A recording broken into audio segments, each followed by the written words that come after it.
Just want to say hello to everyone who's potentially backstage at the moment. Andrew, thanks for joining us. Yeah, again, there's going to be a bit of a flashback to the past where you used to watch me and Tom on the Pass to Turn podcast. It's going to be fun. So we'll be with you very, very shortly.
Yeah, thanks Andrew. Thanks again for your continued support on both platforms. It's been a bit of a journey, hasn't it? From EDH tribal jank to flesh and blood jank. So again, thanks for all your support. And yeah.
Welcome to behind the scenes, Mr. Stephen. I've got Tom here with me. He's actually brought an absolute whole lighting rig with him. So if we just switch to the table chat, might actually be able to see what's going on here. Let me just change it. See this huge light. Can you see the size of that light? Oh, I'm getting a bit of an echo. I need to turn the sound off. There we go. Look at the size of this light. This is going to be used in future setups. So, but yeah, welcome to the chat, Mr. Stephen. We'll get the bulb. The bulb as big as your head. That is massive. Look at the size of that bulb. Bloody hell. We're not going to set this up for the stream tonight, but it's good to know that you've got some good stuff there. James Talker, I recognise this dude. Hello all. Yeah, you're famous, Tom. Hello. There he is. Look. So yeah, for people that used to tune in a previous life, Tom was part of the Pass the Turn podcast, which was all like Magic the Gathering based, and the channel is still up there, isn't it? So people can go and have a look at all the previous content. Yes. So yeah, and the whole podcast is still up on YouTube as well. I think it is, yeah. Yeah. So well, no, not the early episodes. The first 8 episodes never made it to YouTube. No, they didn't, did they? So no. I think they're lost forever. They're lost forever, yeah. But because we started streaming it live, like this similar setup to what we're doing now. Yeah. But yeah, Tom's here to play some Flesh and Blood today, and just learn the game. I've got a stack of decks. I'm not sure if you're going to be able to see them on the top down because they're just out of the shop. But there's loads of decks here. Look at the state of this. Look at the state of this. Loads of decks. So basically we're just going to be jamming some of these together, just picking a random deck and playing with it, unless you have a preference as to what you want to play with first. Probably don't want to be playing with Data Doll first, I don't think, 'cause that's 3-card hand. But yeah, loads of decks to choose from, so we'll be with you in a second. Just going to make some drinks and sit down. Oh, DM Armada is saying, now that's a light. Yeah, it is a light. It's massive. Where did you get it from? You just got it. We just got given it to you. Yes. Yeah. That's mental. That's the way to put it. Yeah. Well, thanks for procuring that for me. Yeah. Is that just on a loan basis? Is it? Do I have to pay monthly or something? Yeah. Subscriber service. Yeah. Nice. Cool. We'll be back with you in one moment, chaps and ladies and whatever you might be. I'll just switch the thing back and turn the microphone off. Be back 1 second. Get a drink. We're going to be here for a while playing some Flesh and Blood. Probably just Blitz. We'll see. I've got my CC decks out as well, so we might try those, depending on how Tom gets on. It should be fine. He's a veteran Magic player, grits his fingers. Only the finest decks.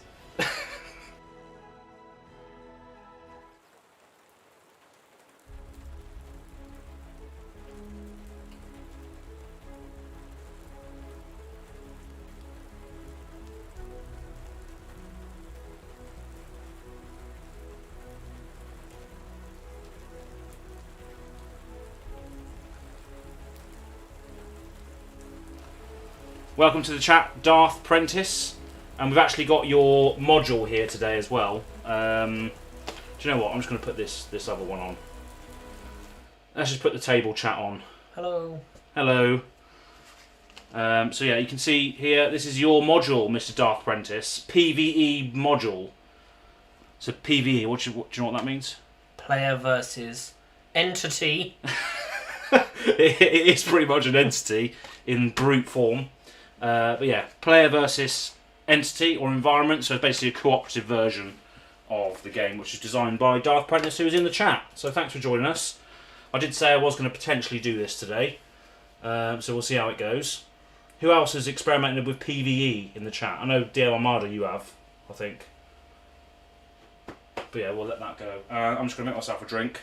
But yeah, do you want to have a look through those decks while I make myself a drink and just see what you want to potentially do first? And you can have a look at the chat to see what the chat might. That's a good point. If in the chat, what deck should he play with first if he's never played before? But have a look anyway. It. I'm hoping for all advice. I want to win, but I want to have fun. Yeah. If there's an equivalent to pingers, 1 damage a turn, I'm down. To be fair, yeah, if you're looking for just like little incremental damage, there's a lot of ninjas that do that. Ninjas? Yeah, so I think the chat might speak up a bit for that, but yeah, I would say... So Aaron's recommending ninjas, is that true? Or is he trying to have me on here? Is he trying to make me lose? So first we've got Prism, where it's just a normal spell rather than a hero. What, Prism? Yeah. So Prism is the hero. The hero is on top of the deck. The hero isn't. Only because all the others are like name, comma. Yeah. Yes. Like Benji, the piercing wind. Ah, right, yeah, that's been Whereas wrong. this is just called Prism. I'm confusing you already here. So basically, there's a few heroes in here that have adult versions. So these ones, like Benji, the blah blah blah. Yes. He's a young hero.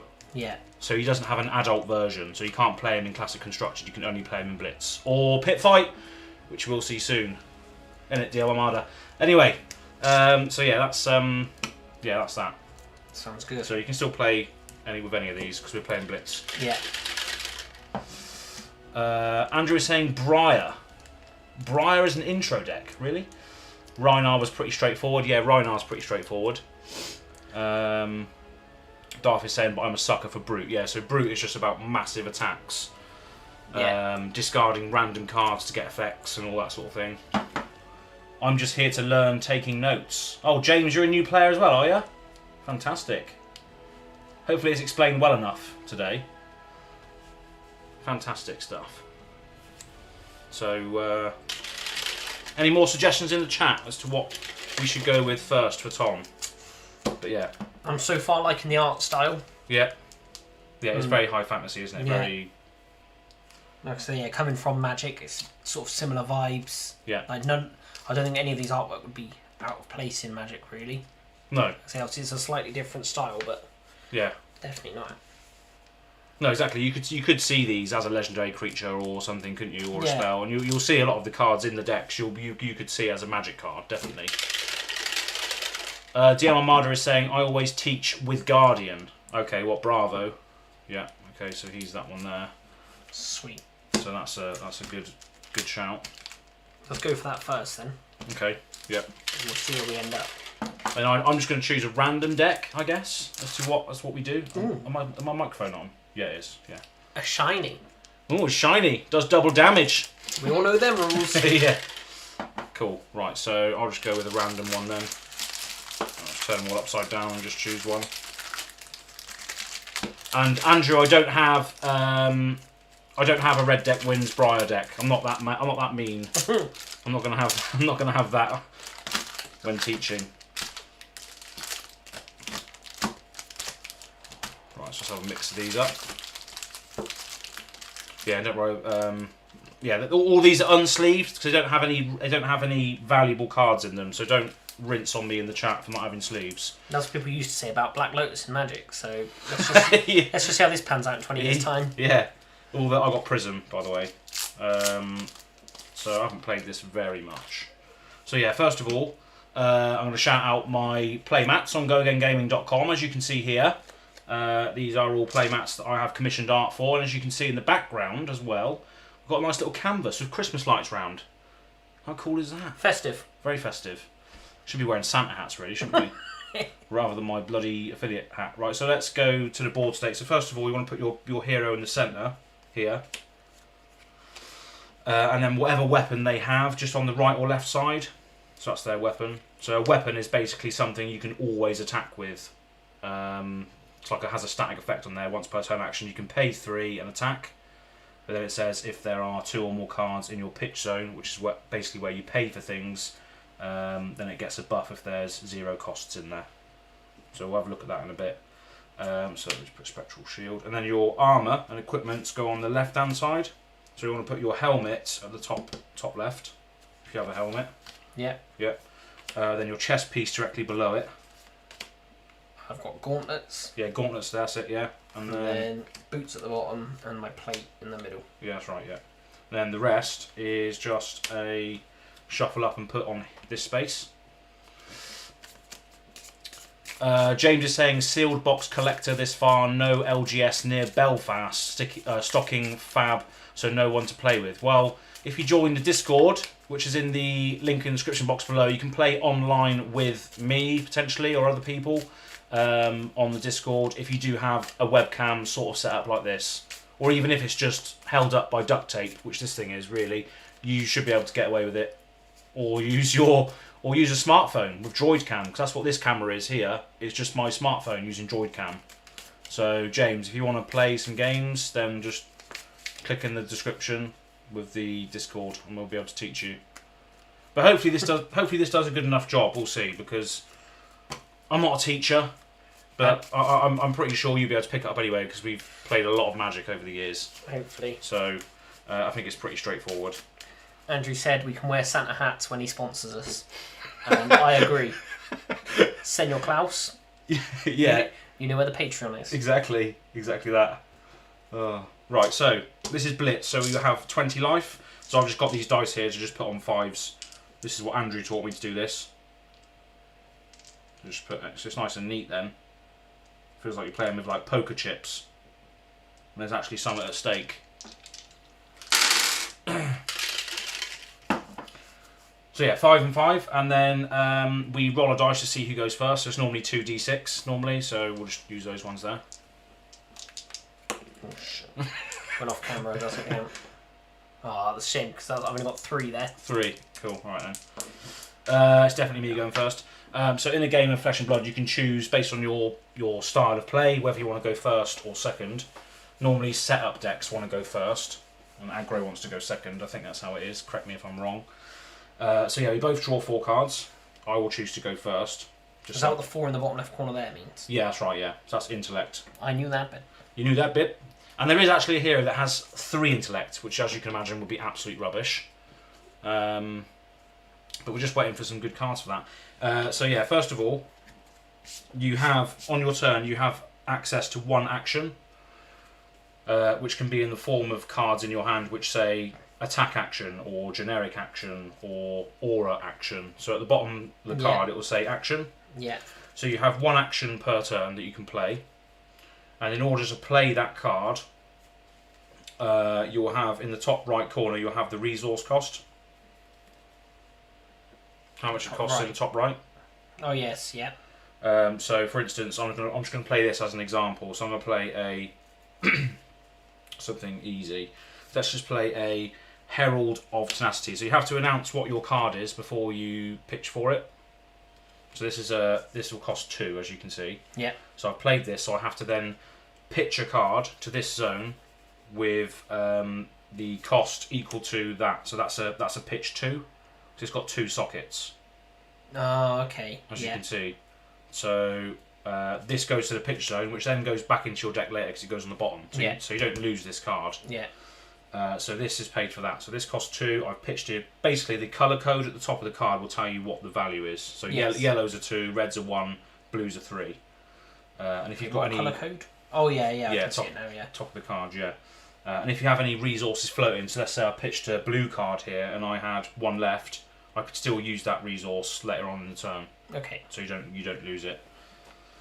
So this is an attack action, so this is fairly straightforward. So this is a dominating card as well, so I'll explain that in a moment. So this is a 4 attack coming in at you. Yeah. So the way you defend is if you look at your cards, on the bottom right corner there's a defense value. Oh yes. So you can basically chuck away cards from your hand to defend against this attack. So this is a 4 coming in at you, and if it hits it goes into my soul, which is just a mechanic that the Prism uses. And it has Dominate as well. So the defending hero, which is you, can only defend with 1 card from hand if this has Dominate. Okay. So you can only defend with 1 card, but you can use equipment because it's not a card from hand. So if you want to chuck a piece of equipment under it to block it, you can do. Yeah. Yeah, bit of a complicated start because of the Dominate and all this sort of stuff coming in. But yeah, so it's now your defending. So I've attacked. It's now up to you. You've got priority to defend with cards from hand if you want to defend with cards from hand first. And then after you've chosen to defend with cards from hand, it then go to attack reaction and then defense reaction. So if you've got any defense reaction cards, they happen after I've said if I'm going to have an attack reaction. Yeah. Right. So first of all, you have to declare whether you're blocking with any card from hand, which could only be one because you've been dominated by this. absolutely dominated. Absolutely dominated. Right. So do I have to pitch a card to use the What, to block? block? No. No. So I'll block with Crush Confidence, which has got defense of 3. Yeah. So 1 will leak over the top. I have no attack reactions, but now it's your defense reaction phase. So do you have any defense reactions? I have no defense reactions. Okay, so in this case then 1 would go over the top. So you take 1. Yeah. And as a result of this will hit, this will go into my hero's soul, and basically my hero can banish cards from her soul, which basically means exile, to create a spectral shield token, which will then soak up damage, or I can use it to attack with this, which is quite good. What's the chat saying? Data Dole is Bay. I'm waiting for you to break it, Stephen. I'm waiting for you to break Data Dole, because yeah, Data Dole's pretty pants at the moment. The rules are the rules until the card state break the rules, just like another game. I'm waiting for the Data Dole to be broken by some new items. Yep, 100%. Dominate is super important for Bravo as well. Just good to learn now. Yeah, that's true, because Bravo has Dominate on his on his thing. So basically, having Dominate on a stick is very good for finishing games off. Tenacity. One thing I was confused by was that defense reaction only be played in the reaction step. Yeah, that's right. Yeah. That's the only one tricky thing about the game in the start is, yeah, okay, yeah, that's fine. We haven't got to defense reactions yet. I don't think there will be many in this matchup, so we'll see. So no defense reactions, that's fine. So 1's leaked over the top, which you've taken. As of the hit trigger, this goes into my soul, and that is my action for the turn. So I don't have any more actions. The only way you can get action points is if you get cards that say Go Again on it. Yeah.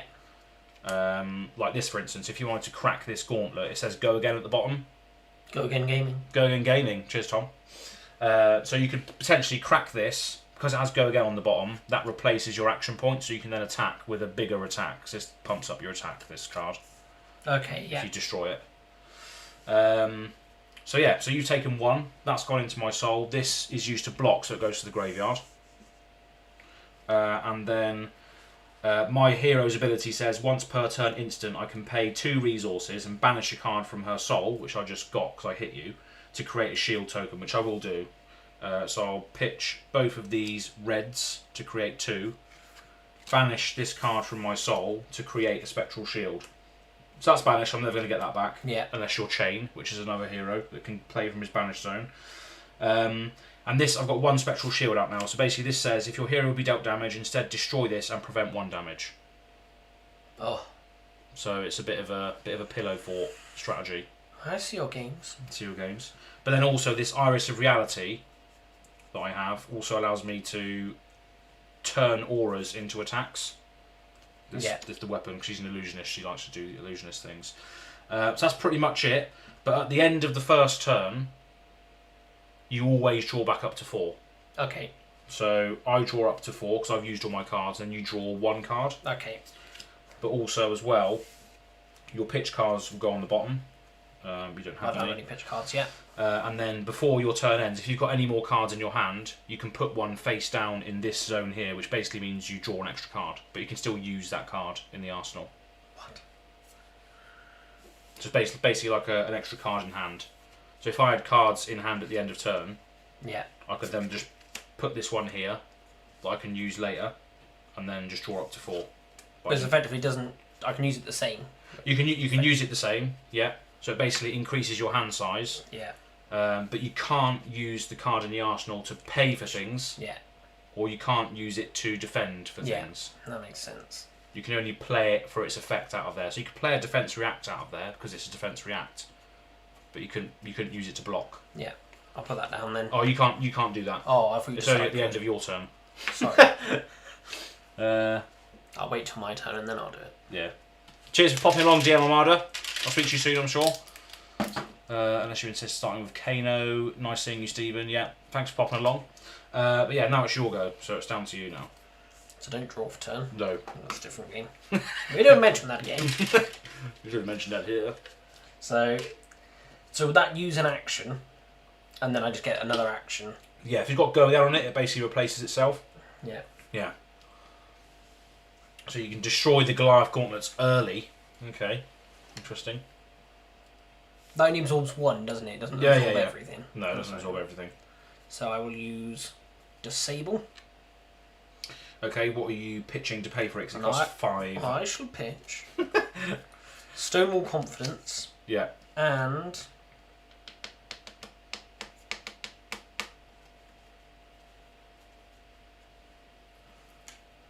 Buckling Blow. Okay, so That's 5. 1, 2, 3, 4, 5. Cost 5, is that right? that's right, yeah. Yeah, so 1 blue, 1 yellow is 5, yeah, nice. And that's a 9 damage attack, which is absolutely vile. So what does it say if it deals 4 or more damage? If it deals 4 more damage to a hero, put a card from their arsenal on the bottom of its owner's deck. Okay, luckily I don't have one in there. I thought your whole hand was your arsenal. No, it's just this card, this one space. Unfortunately. Alright then, I'll allow it. Right, so... Oh, wow, that's gonna... 4 or more damage. Okay, so it doesn't matter about the extra damage, so I don't have anything there. But that's still pretty vile. So it's going to soak up 1 of the Spectral Shield.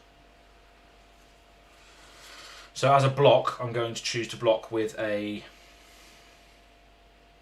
Yeah, okay, I'm going to choose to block with a Herald of Protection for 3. Yeah.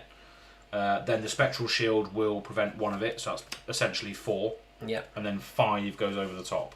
Yeah. So you take out 1 of my dice. And then the Crush effect does happen, but because I don't have an arsenal, it doesn't really matter. Yeah. Kind of good. You have no Go Again after that, so that's your turn. That's my turn. Yeah. So what order does the clean up sort of step go? Yeah, so this goes to graveyard. That goes to graveyard. You then choose to arsenal. So and then I can choose to put a card there. Yeah. So I might as well throw that down. Yeah, and then you draw 4 cards. So essentially you're drawing more cards by putting stuff in there. Can you only ever have 1 card in your arsenal, or every turn can you keep adding to it? Yeah, you can only have 1 at the moment. There are equipments that add additional arsenal zones. Okay. That's only been released recently. Ooh. Ooh, baby. And then those go to the bottom. Yeah. Okay, so my Spectral Shield is dead. For now. That goes to the graveyard because I blocked with it, and then it's back to me again. Okay. So. I'm just going to play this card. Parable of Humility. It costs 4, so I'm going to get rid of 2 yellows to pay for that. So this is an aura, so it stays out in play.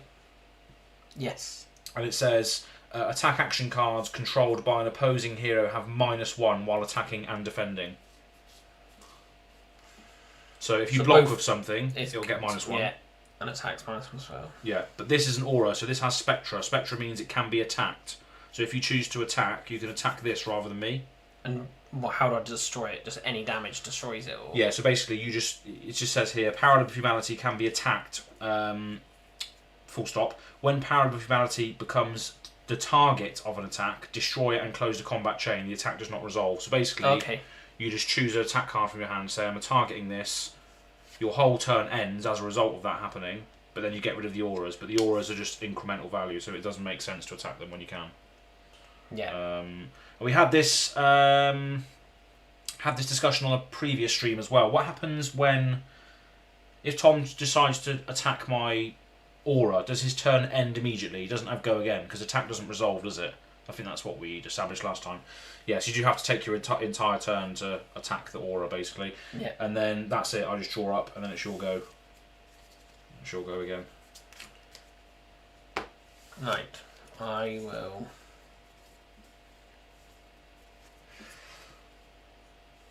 Okay.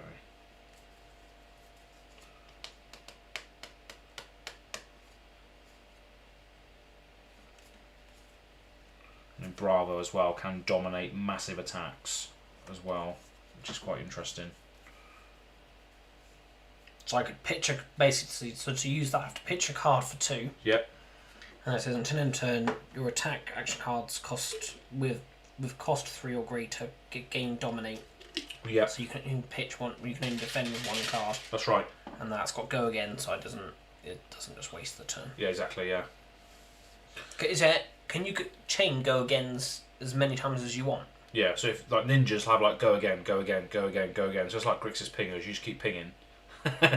Whereas this is just like smash with big things. Yeah. And hopefully deal 4 or more damage with crush effects to do debilitating things. Can I check what's in my arsenal? Yeah. Can you check what's in your what now? Why would you put it in there? Yeah. His turn does not end if he is floating action points, but effectively it will take his turn as Bravo. Yeah, okay. Would need something like Time Skipper's equipment or a Time Snap potion. Ah, right, yeah. So you use your attack to target the aura, but that takes up your action point. So if you don't have Go Again, it then ends your turn. Yeah, okay. Nice. Thank you, Andrew. Resident Judge on previous streams as well. So I'll use the aura Stonewall Confidence.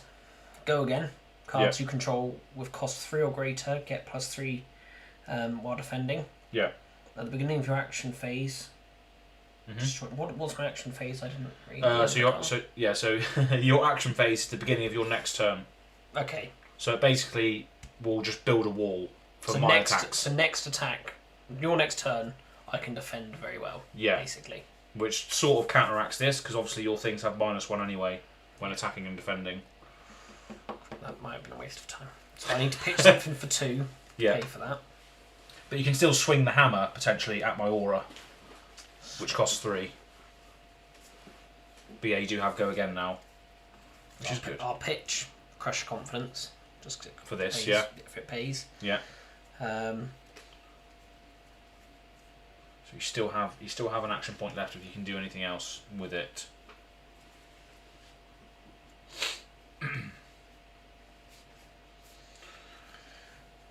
There's plenty I can do, that's for sure.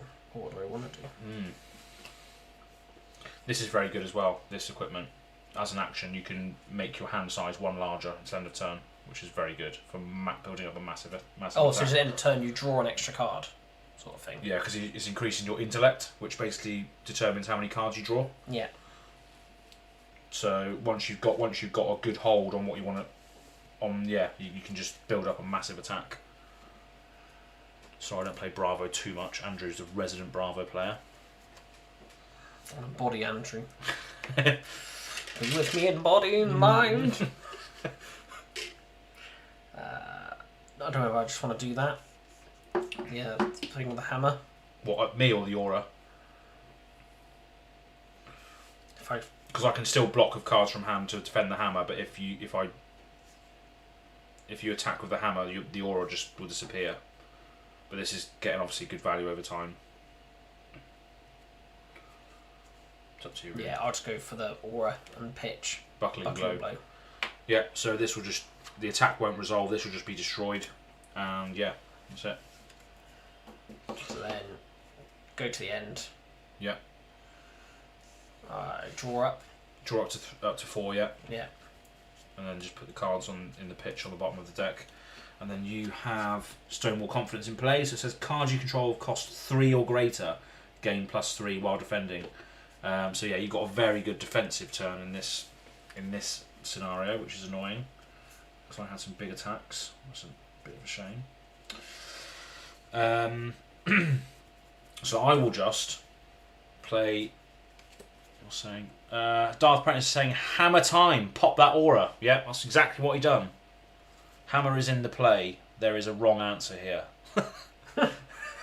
I'm just going to do exactly the same thing. I'll play another Parable of Humility. Sweet.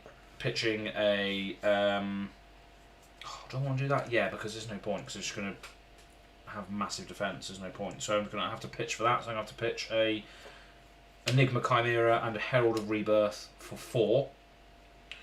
And then I'm going to arsenal this card in my hand and then draw up to 4, and then it's back to you again. So your Stonewall Confidence will now disappear. Graveyard, I assume? Yep. And that's it. You'll go. Let's check what this was again. Bravo. Johnny Bravo. Johnny Bravo.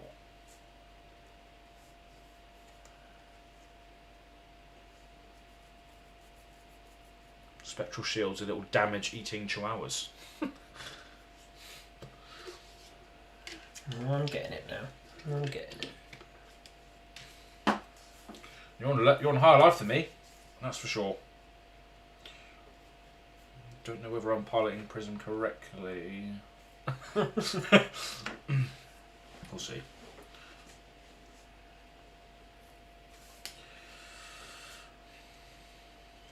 Yes. I think I'll simply play Dominate, pitching. Oh, you're using Bravo's ability.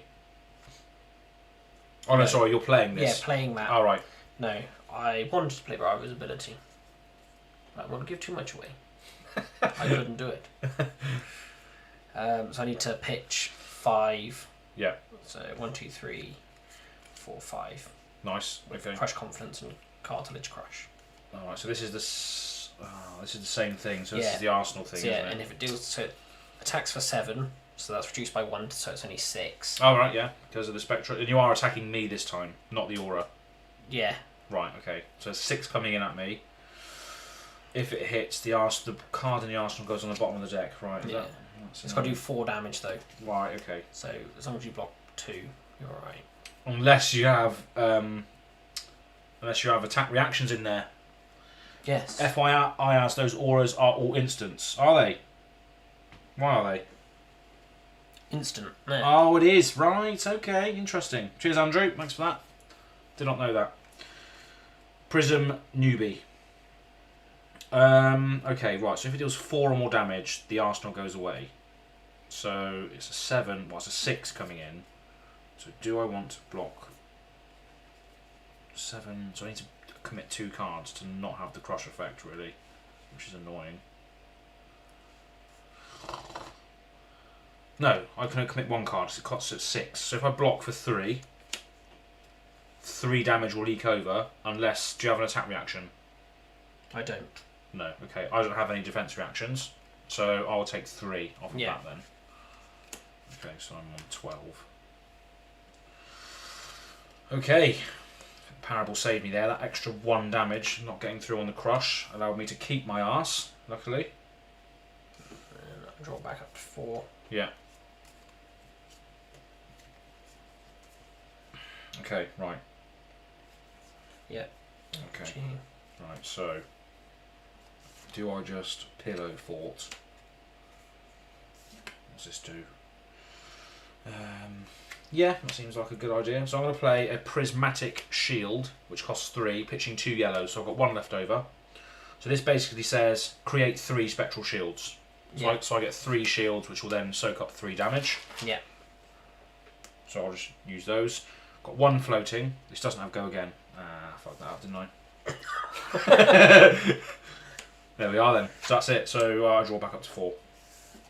One resource fizzles away because I've got nothing to use it with, unfortunately, and then it's it's all go. I'm glad to see that your magic playstyle bleeds into. It does, yeah, it does. Complete garbage. Yeah. And thanks to Ryan Cooper for building all of these decks for me and giving them to me. What an absolute hero. Sweet, that is hero.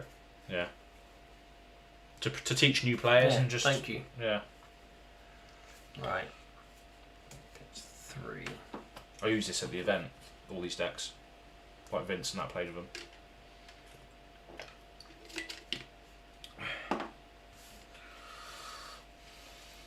I think he's getting it, folks. Instants do not use action points. Ah, shite. Didn't think about that. Cheers, Andrew. I just gave you a free action point, basically. Yes. Never mind. Damn, that is good. Makes sense now. Whoa, whoa, whoa, whoa, whoa, whoa. Makes sense. See, if this was magic in modern day, I'd say, is this a typo? But can 2 cards that are the same have different costs and stuff? No. What? So I've got Cartilage Crush there, Cartilage Crush there. That one's. Oh, it's because it's yellow and red. So that makes it different. Yeah. So if you've got different pitch values, they can alter the actual attack values. Yeah. So red cards will be normally higher in power because they don't give you as many resources. Ah. Yes. So. Yeah. Luckily, I can't remember what Cartilage Crush does, but so that information was wasted on me anyway. So that's fine. Right, I want to do something. I can't do it. Basically, what should I do instead then if I can't do that? 2, 3, 4. I mean, you can still swing with the hammer or activate Bravo's ability. Good Oh point. no, it's attack action cards. Forgot that I've got. Yeah, you've always got the weapon, which is good. Yeah. I could just pitch something. Yeah, and you could use this turn if it's a fairly passive turn.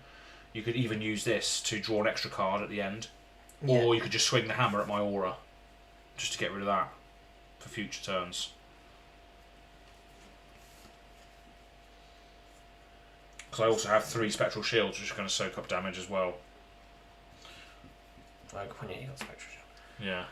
But how long? If I keep letting you just build more and more shields, will I ever get through? Yeah, that's the thing. 2 more cards cost 3 greater in your pitch zone. So. Yeah, so if you activate Bravo, get a card into your pitch zone. Activate this, get a card into your pitch zone. But could I just choose to pitch like 6 mana's worth? No, you can only pay for a cost and then pay it. So you have to say I'm attacking with this. I'm pitching 3 as a result. But could I say I'm pitching 6? No. No. I can't. What? So if that cost 4, for instance, and you pitched 2 blues, which is 6, you still have 2 left over. Yeah. But you can't say I'm going to pay over the odds with this. If that makes sense. You can only pitch a blue for that. You can't pitch. Well, no, you could pitch 2 yellows and get 1 floating. If that makes sense. But I need them to have cost 3 or greater. Oh, the cost, not necessarily the pitch value. Yeah, the cost is on the other side. Okay. Yeah. So I could do that with some. I don't know. Actually, no. Yeah. So if there are 2 or more cards with cost 3 or greater in your pitch zone, it will become a 6 attack. Yeah. So if you pitch 2 yellow cards or a blue and a red to this. No, you can't pitch a blue and a red because the blue would. Yeah, it'd have to be 2 blues. Wouldn't it? Have to be 2 yellows. Which was a yellow? I've not got yellow. Yeah. And you can't use that to pitch. Yeah. Yeah, because you can't overpay. So you can't. Yeah, so you can't. So once it's paid, you can't pitch again. No. Yeah. Yeah, you can only announce what you're playing and then pitch the cost. Yeah. You can't pitch for no reason. Under pitch is possible. Over pitch is not. But over pitching after under pitching is possible. Yeah, exactly. So you could essentially pitch 2 yellows to achieve a 3 cost and then have 1 left over. Yeah. Yeah. Pitch red first, then blue. That is possible. Oh, okay. Oh, can you? I didn't know you could do that, Andrew. Pitch red first and then blue. I thought we had to pitch everything at once. I didn't know that. So if you're paying for a 3 cost, you can pitch 4 doing that. I don't know if that. Well, if that's what you're saying, Andrew, but I've never seen that being done before. But you're the Bravo expert, so yeah. Whatever line I choose, I don't think I can line it up, so I'm not going to do it after all that.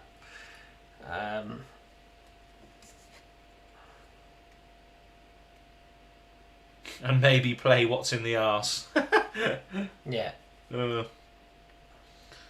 Darth Prentice. Funny. There's a quote from my last video. So play the cartilage crush. Playing it from the arse. From the arse. So it costs 3. And get rid of Stonewall Confluence. Yep. So you're attacking me or the aura. Because I've got 3 spectral shields up and your attack's getting -1 still. Yeah. So yeah, I'll just attack the aura. Yeah. This time. That's fine. Fair enough. Yep. Cool. So I can just put 1 of these in the arsenal now. Yep. And then you draw up to 4. So yeah, increasing your hand size basically. Or drawing more cards.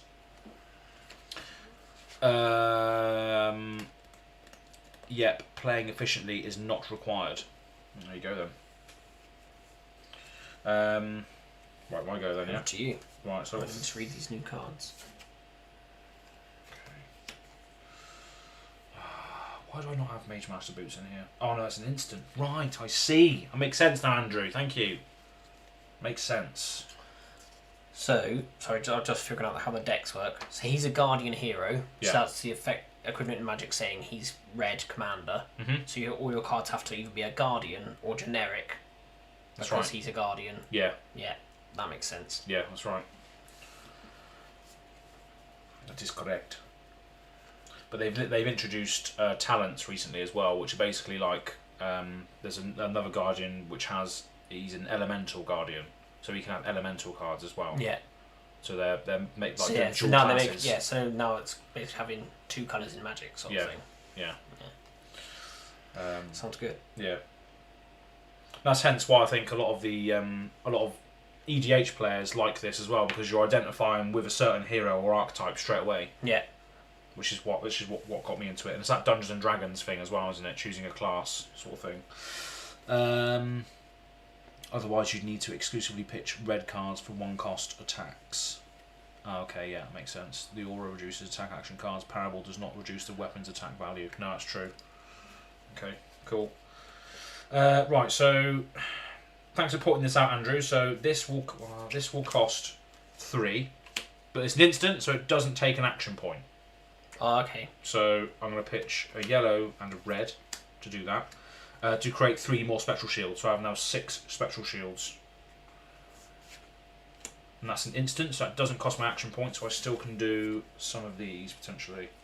Yeah, so I can do that. So I'm then going to play this from the arse. Pitching a Ode to Wrath, so there's 1 left over. That won't really matter because I can't do anything with it. So this is a 5 attack. If it hits, it goes into my soul, which will then allow me to create more shields. But it does have Phantasm attached to it, so if this is defended by a non-illusionist attack with 6 or more power, this just gets destroyed. So if you've got a big attack to defend this illusion, you just break through the illusion, basically. What? So yeah, so Phantasm basically means that if you've got a card in your hand which has 6 or more power, you can choose to block with that card, and this will just close my entire turn off. That's the bad thing about illusionists, is that they're creating illusions, but if you've got a big Bravo on the end, you can just smash through the illusions and close your turn off. Yeah. So yeah, 5 attack coming in. If you defend with a 6 or more power card, this will just go away. So in that case, I'll defend with Cartilage Crush. Yeah. Which got 7 power. Yeah, so that just closes my entire turn. Don't have any Go Again anyway, so that's that. Goes to discard. Yeah. Resource fizzles. Pitch goes on the bottom, and then I draw 4, and then it's down over to you again. I don't draw up to 4 now, do I? No. So defending is in effect bad because it reduces your hand size. Yeah. Oh dear, oh dear, oh dear. Yeah. So the more the more you defend, the less you're going to have to draw on your next turn, because you're throwing cards away. Did you not want to defend that? I will defend it. Okay. Phantasm is why getting that parable off the field was so important. Yes, Andrew, I agree. That's why Andrew's giving you tips here as well. Get that parable off the field, because Phantasm... Yeah, nice. Dying is also bad. I agree. Bravo's on the most life at the moment still, though. I think...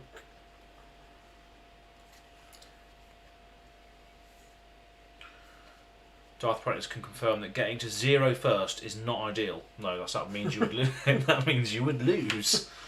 Science has proven. SDB, haha, that moment when you realise you overblocked. Yeah, it's happened to us all, isn't it? Welcome to the chat, SDB, as well. I've never seen you here before. So welcome to the channel. If you haven't liked, subscribe, do that please. That'd be fantastic.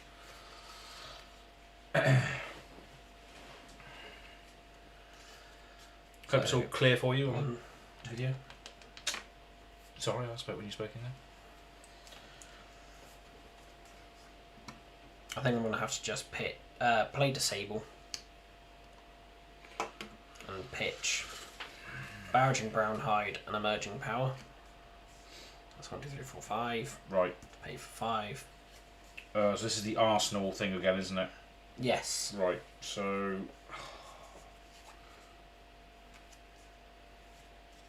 So I do have 6 spectral shields, but do I want to lose them? That's the thing. it's essentially a 3 attack if I let it through, but that puts me on 9, which is not very nice.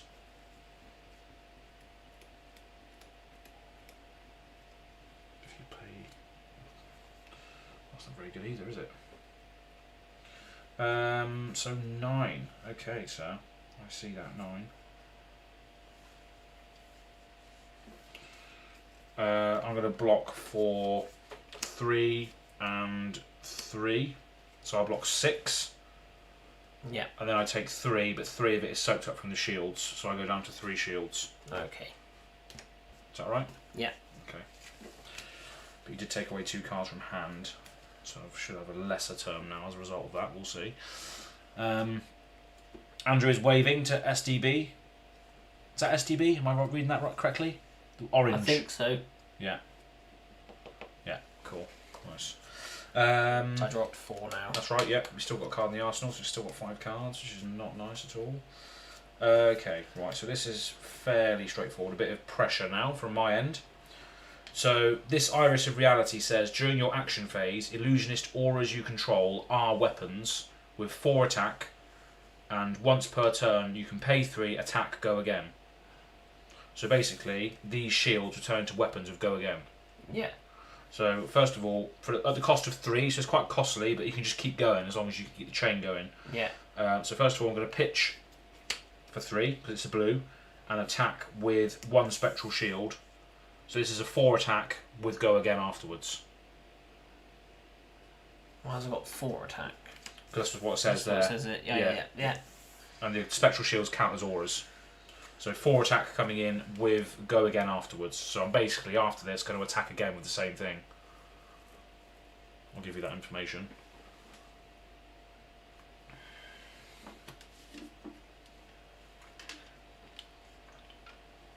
So I can pitch these to it, can't I? Yeah. Defend. Yeah. But is it worth just saving them till you're about to die, basically? Yeah, unless you've got strong cards in your hand that you don't want to get rid of, I guess. Yeah, probably would be. This also blocks for 1 as well, but it doesn't get destroyed. So it's got battle worn. So basically what that means is you can still block with it, it just gets a counter, so it can't be used to block again, but you can still destroy it for its ability. Okay. So you've got 3 block there, effectively, if you want. But yeah. Yeah, I'll use that. I'll block 1 and take 3. Yeah. So that's battle worn. Yeah, so you get that counter on that. Put a counter on there. So you can still use the top effects, you just can't use the defense. Yeah. And then I'm going to do that again, pitching a blue to attack with another shield for 4. And I'll block with the legs this time. Yep, so they're blade breaks, they just get destroyed straight away. And then you take 3 over the top. Yeah. 1, 2, 3. Yeah, so I do have a go again after that because all of my auras have go again. That's just why Andrew is saying kill the shields, because they are, once you've got enough resources, you can just go 4, 4, 4, 4, 4. Yeah. If I've got enough blues, I can just keep attacking you for 4, stripping your hand away. But yeah, that's that. So you shall go after that. Draw 4. Right. I've never piloted Prism. Do you have the option to use your spectral shields to block, or do they have to be in the chain to defend? No, basically, if you take damage with your shields, they just pop. There's no option. If you take damage, you instead destroy a spectral shield and prevent 1 damage. Yeah, Andrew's saying that in the chat as well. So you can't choose to defend them; they just blow up if you're attacked and there's damage left over. Hopefully, I've explained that correctly.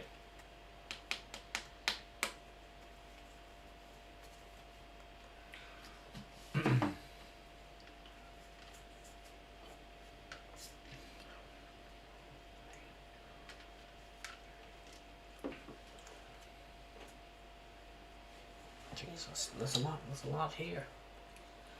Did you pick up the card from the arsenal? Did you? I have. It's this one here. I know which one it is. You know what it is, yeah. Yeah. I'm not trying to cheat.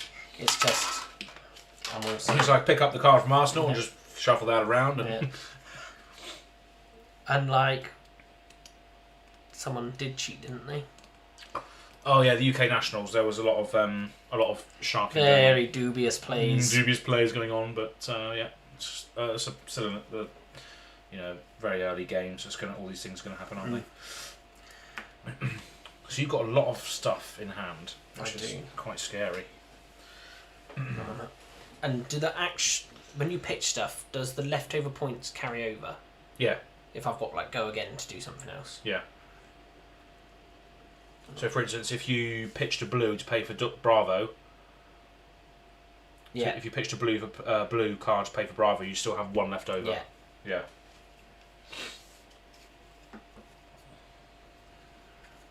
Let's go for this then. So let's pitch.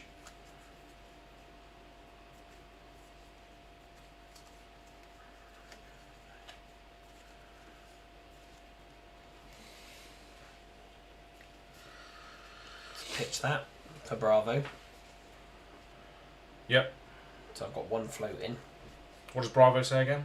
Until end of turn, your attack action cards with cost 3 or greater gain Dominate. Go Again. Oh, God. I'll then play Sluggish, which is just a generic action. Or Slogism, actually, sorry. Yeah. And I'll pitch Obliterate to that. Yep, so the one left over will still remain there. Yeah, so it still Yep. carries over. And that says your next action card with cost 2 or greater that you play this turn gets +4 attack. Go Again. Brilliant. Gaming. Hashtag. Oh, it's going to be a massive hit, isn't it? Oh, God. And then I'll do Emerging Power. Oh, sorry, I've got to say what I'm playing for, don't I? Play Buckling Blow and pitch Emerging Power. And then obviously the one resource floating. Yeah. And the resource floating, I don't think I can use that anywhere. Cause Oh, no, so you got one left over. This costs 4 and you've pitched a 3, so that just goes. Because that's cost 3. yes, that costs no, 1. yes. I knew when I first worked out, it only just worked out. Yeah, that's right, yeah. Yes. So we've done all the maths. It's because then I started looking at the left corner instead. Yeah. That way round. Anyway, sorry, so it did work out. So this is a 10 Dominate. Fucking hell. 10 Dominate, Crush. If Buckling Blow deals 4 or more damage to a hero, put a -1 shield counter on target equipment. So I can damage one of the equipments. Does that do anything to yours, or all zeros? Doesn't work with mine, no. Well, that was absolutely pointless, folks, and I'll see you again next week. Shame. I didn't really look at that. No, it's fine. Still, a 10 Dominate attack is still vile, though, isn't it? So I can only block with 1 card from hand, but I can use equipments to block, which is probably the only option, really, isn't it? Our Spectral Shields, I have 3 of those as well. So it could be... So it's 10 in total, minus the Spectral Shields for 3. Hence why I've dubbed the shields rabid damage eating Chihuahuas. Clean the fridge. My fridge isn't visible, is it? Which fridge? I don't know. Maybe it's speaking about a card or something. Yeah. Slogism? That sounds like you need to clean your fridge. It does, yeah. Slogism. Right, so we've got 10 Dominator. So we're going to, first of all, choose to block with an Ironhide plate and Ironhide legs. This says, when you choose to defend with it, you may pay a resource. If you do, it gains +2 and destroy it when the combat chain closes. So basically, I'm going to use both of these by pitching a Spears of Serality to pay for that. So I've got 1 left over. This doesn't really matter at this point. So that's 4 blocked there. And then I can defend with 1 card from hand because of the Dominate. So I'll defend with Herald of Protection for 3, which is 7. Yeah. And then the shields will soak up the rest of the 3. Yeah. So I've blocked all of it, but the shields will die, which is bad for me. And then these will both get blown up as well. So you've rinsed my equipment there, Buckling Blow, doing what's supposed to be doing, and you've taken a card away from me and rinsed my shields with 1 attack.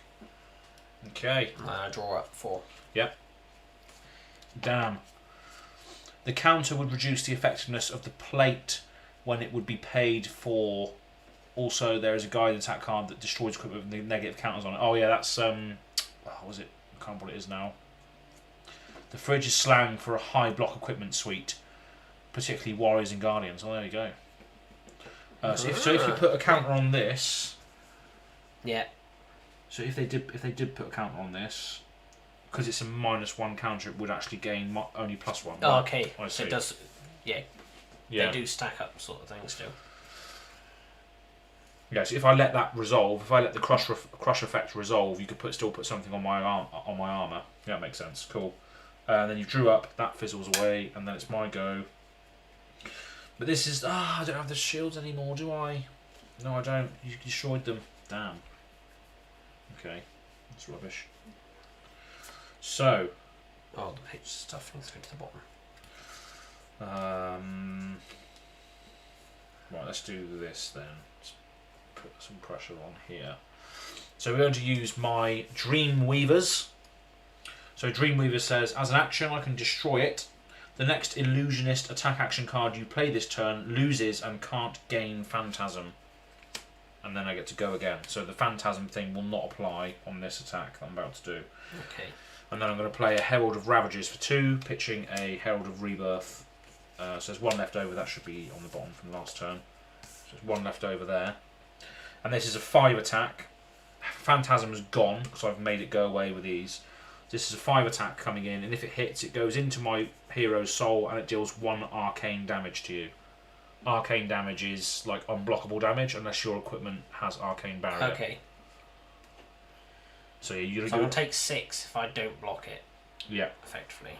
Yeah. Yeah, so if it hits, it goes into the hero's soul, and then it deals 1 unblockable damage to you. If it hits.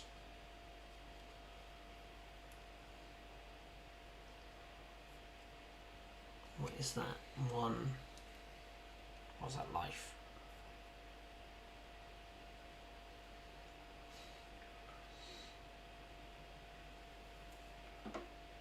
First game's been pretty back and forth so far. Nice big swing there. Love seeing Bravo flex. Yeah, 100%. He's just all about the massive attacks, isn't he, really?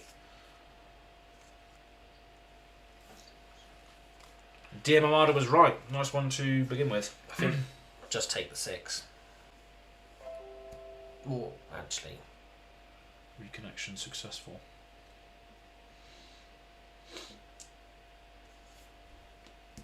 I'll block for that, actually, if you don't mind. Yep. And take 5. You still take 5, yeah? Yeah. I think the connection just cut out for a second there. But Tom's decided to instead block with the Iron Hide plate, which basically just means he takes 1 less. So he still takes 5, which you've applied. So you're on 8, and then I draw up, and then it's your go. Oh, that goes into my soul as well. That card. No, yeah. Which I can then banish at instant speed to create a shield.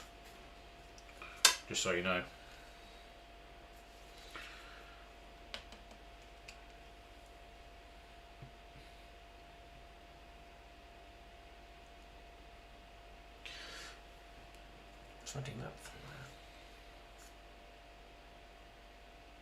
Thanks, Darth Prentice, as well for tuning in today. I know you're USA, aren't you? I think both of you are USA in the chat at the moment.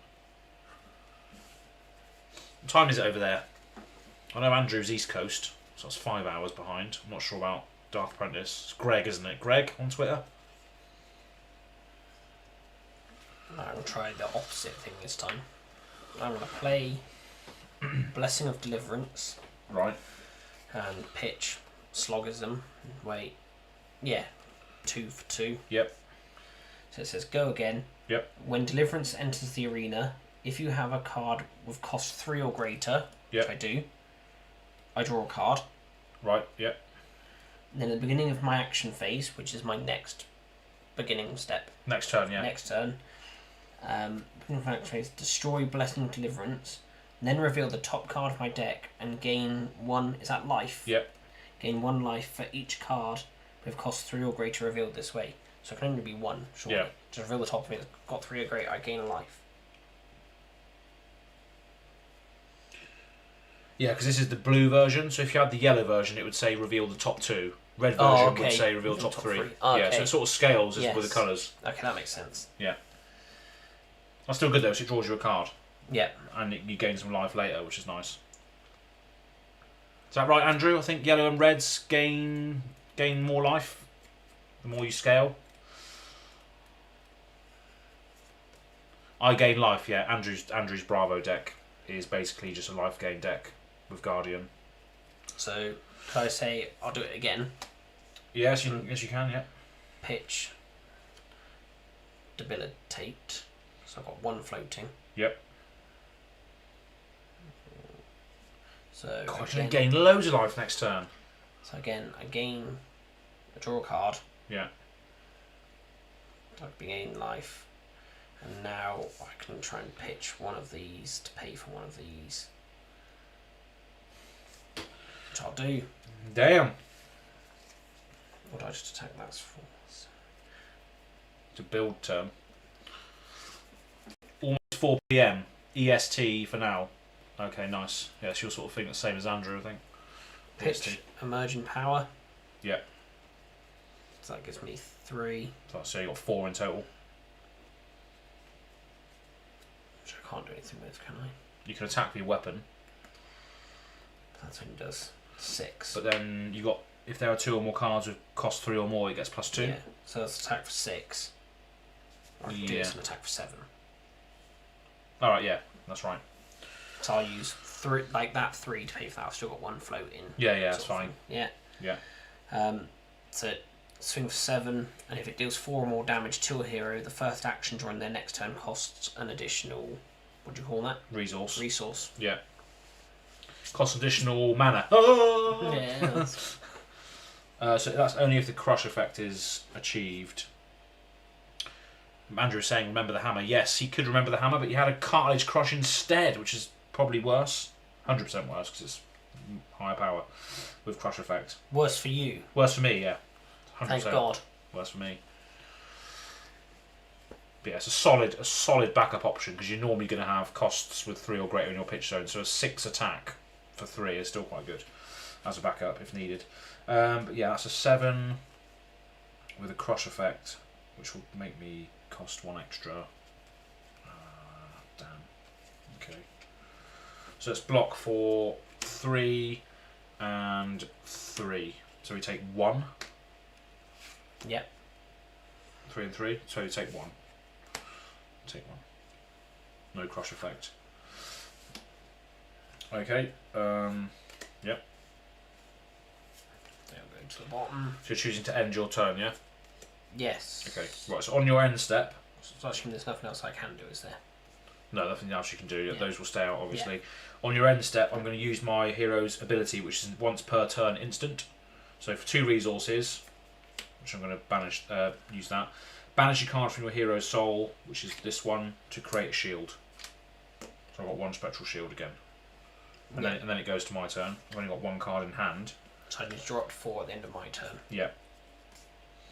I've only got 1 card in hand, but I'm then going to use that spectral shield that I just made as a weapon by pitching this blue to that. So this is a 4 attack with Go Again, but I'm not going to be able to have any actions afterwards because I don't have anything to do. Yeah. So just 4 damage, Go Again. But the Go Again doesn't really matter. And what life are you on? You're on 11.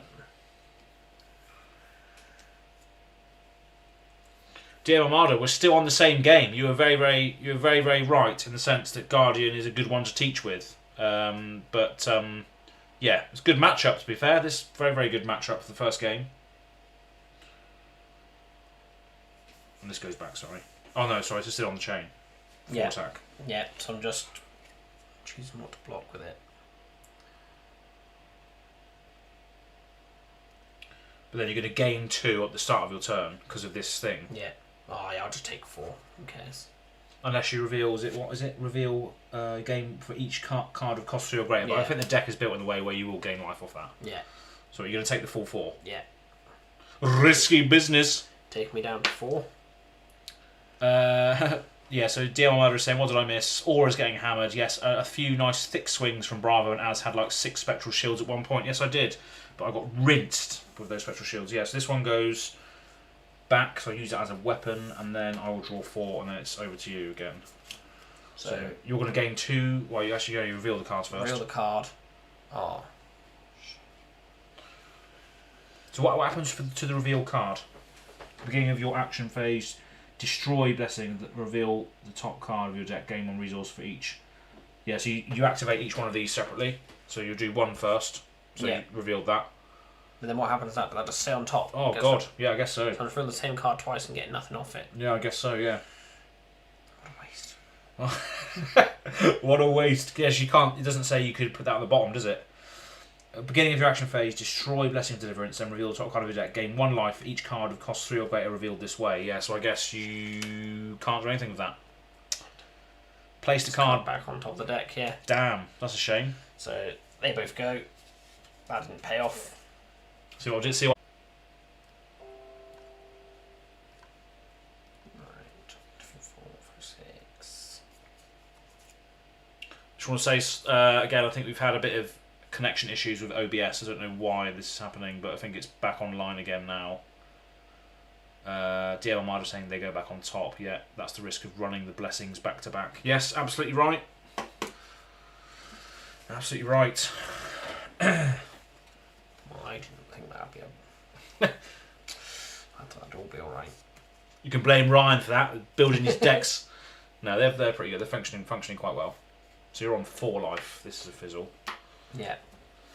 You still got the Helm of Isen's Peak though, so you can still draw a massive hand to potentially do something with, but that is your action gone for the turn. Yes.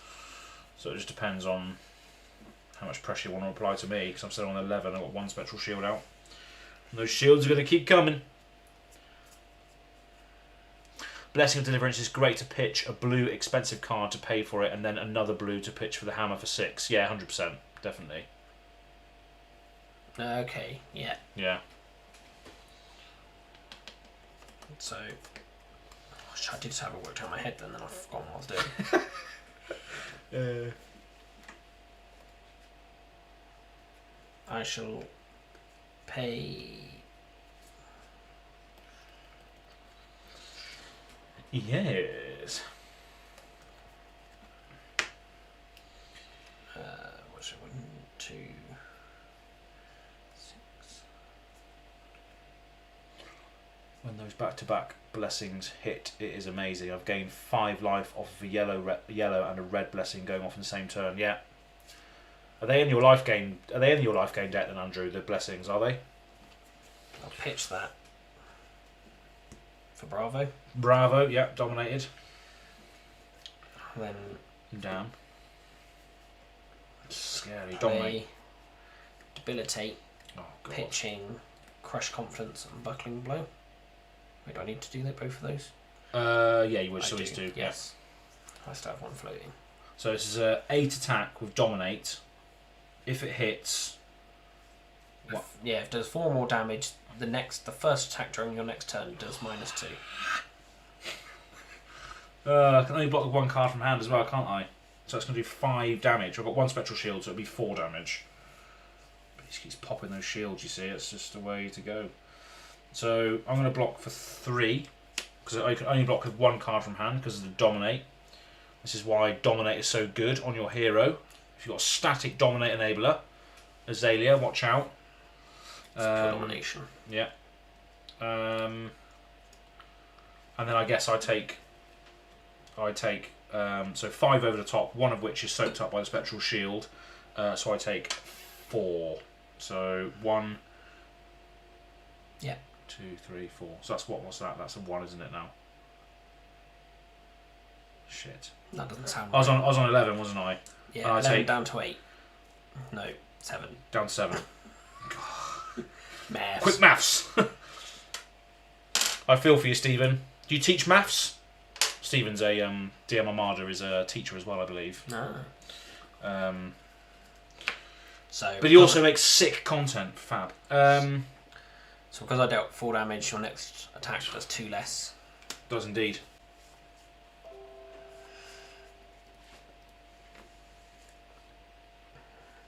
Just waiting for the stream to catch up again, because I think it's just disconnected again. I don't know why it keeps doing this, but maybe it's because we're streaming for long periods of time. With a sick layout, I might add.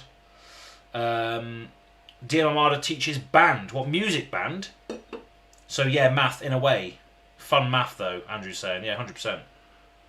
Teach band. Was that music, do you think? Sounds like it. Like on School of Rock, when Mr. Schneebly... Yeah. Ned Schneebly. Oh, it's a brilliant film. Cello. Yeah, I got a bass. Brilliant. Okay, right, so... Yeah, so I'm on 7, and my next attack will have -2. Great. It's a long way to the top.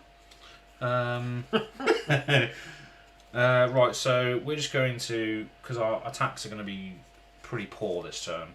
We're going to activate the last piece of equipment I have as an instant. It's not going to cost an action point. So we're going to pitch a Herald of Protection for that. So we're going to have 2 left over, because this only costs 1. Yep. Destroy this, put a card from your hand into your hero's soul, and if it's a light card, draw a card. So it is a light card, it's a light illusionist. So this goes into the soul, and I draw a card. I've got 2 left over. Essentially I have Go Again, because this is played at instant speed. 7 life, attacks will be 2 less. Okay. Attacks will be 2 less, got 2 left over there. Okay. So yeah, let's do using 2 the floating resources to play a Herald of Protection. So this is a 4 attack because of your debuff earlier. Yeah. And it says, if it hits, it goes into my soul and I create a Spectral Shield token. But it does have Phantasm. So if it's defended with a card of 6 or more power, it will just end my turn.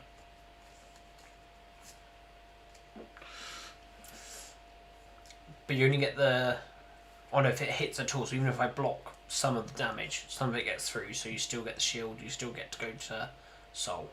Yeah. So really the right play is to stop that at all costs, I think. To block it all, yeah. Yeah. An attack only hits if damage leaks over the top, basically. Music, yeah, brass, woodwind and percussion. Wow. Fair play. I used to be in a band, Stephen, but it was like a heavy metal core band. So I've done a lot of the screaming and stuff. So have a very good scene for metalcore music in the United States, that's for sure.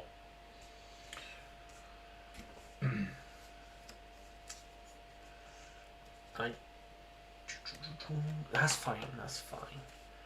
So I think I will block with... So this is only a 4, but if you block with a 6 attack, it will destroy it. Yes. Because it's got Phantasm, which is garbage. As a general rule, playing Bravo into Prism, it's everything goes pop. Yep, very true, Andrew. You just have to keep the Spectral Shields away, basically.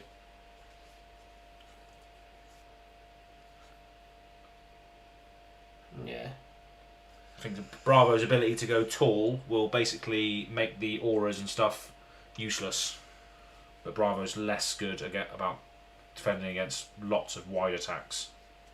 But this matchup's fairly favoured towards Bravo, I think. Pop goes to Phantasm, yes it does. Pop goes to Phantasm. Made the syllables work there, didn't I? It's normally Weasel, which is only 2. Phantasm is Phantasm, so 3.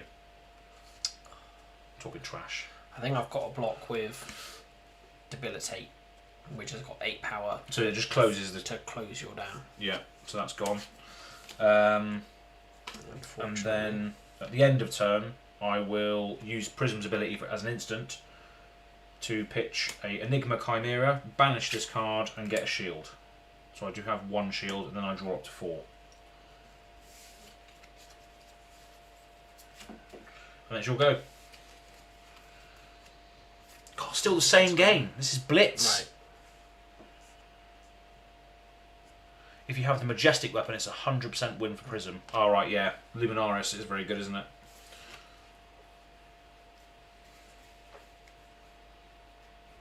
I can't remember what it does. Was it 0 cost? Turns all your auras into what? Go Again attacks for nothing or something? I can't remember what it is. Absolutely. Gives me 1. Which I don't really want. It's very, very snug in this corner here.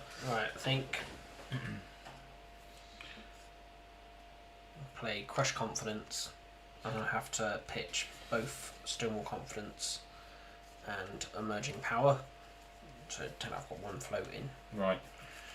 To attack for 5. If Crush Confidence deals 4 or more damage to a hero, they lose all hero card effects and activate abilities until the end of the next turn. Yeah, so basically if that hits you, you just lose your hero's static effect, which is quite good. So it's basically forcing 2 cards out of my hand, so I don't want to lose that effect, really.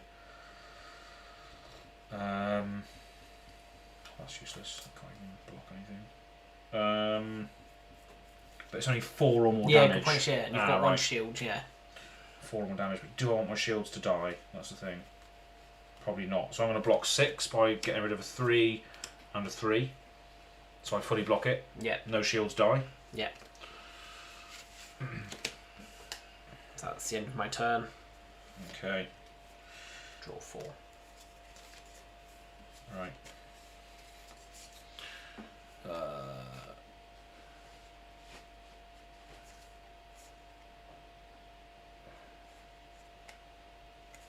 Yeah, I think that's the main takeaway, isn't it? Against Prism, you just have to keep popping the auras, 100%. Right then, so my go. I've got 2 cards in hand as a result of that transaction just there. So I think these attacks are not helping. The fact that they're Phantasm attacks. Don't have any cards in the soul, which is garbage. So we will just got 1 spectral shield. So that costs 1. Math. No good at it. So that costs 1. So if I get rid of, no, it doesn't work. Yeah, so let's do this then. So this is all we can really do at this point. So we're just going to play a Spears of Serality. Pitching a Glisten to pay for it, so there's 1 left over. Doesn't really matter. This is a 4 attack with Go Again, but it has Phantasm. So again, if you block with a 6 or more power attack, it will just close off the attack. So then you lose the Go Again element. Yeah. But you've got no cards in hand. No cards in hand. 1 resource floating, but nothing I can do with it. So that attack you attacked me with last turn just made my turn a lot less. I don't really need to block with that Crush Confident. I don't really need to chuck all of it under the bus, really. Never mind. I do want my shields to die. So I have to block something, or else. Oh yeah, well it's a lethal attack, isn't it? Yeah. Really, yeah. So I have to block. Feasibly block for one of these. Prismatic Shield is not a defense reaction, and shields need to be created after damage is assigned to make sure use. Alright, okay, yeah. That's nothing to do with this game now, that's fine. That's going to fizzle, so I'm not going to be able to do anything with that. Just a 4 attack, but it is lethal, so just depends whether you want to throw 1 or 2 cards under it really to block it all. I'll throw Buckling Blow at it. We've got the high power. Oh no, of course, yeah, Phantasm, so that just destroys it. Damn, yeah.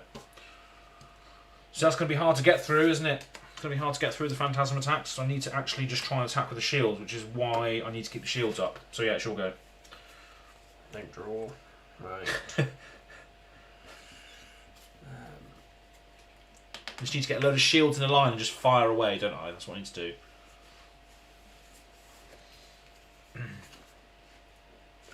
Play. What have I got extra? Yes. Okay. Well.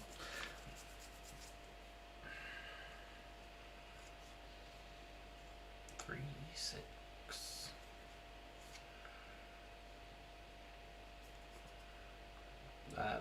So I'll pitch that for Bravo. Yep. So you've got 1 left over. So I've got 1 left over, and next one has Dominate. Mhm.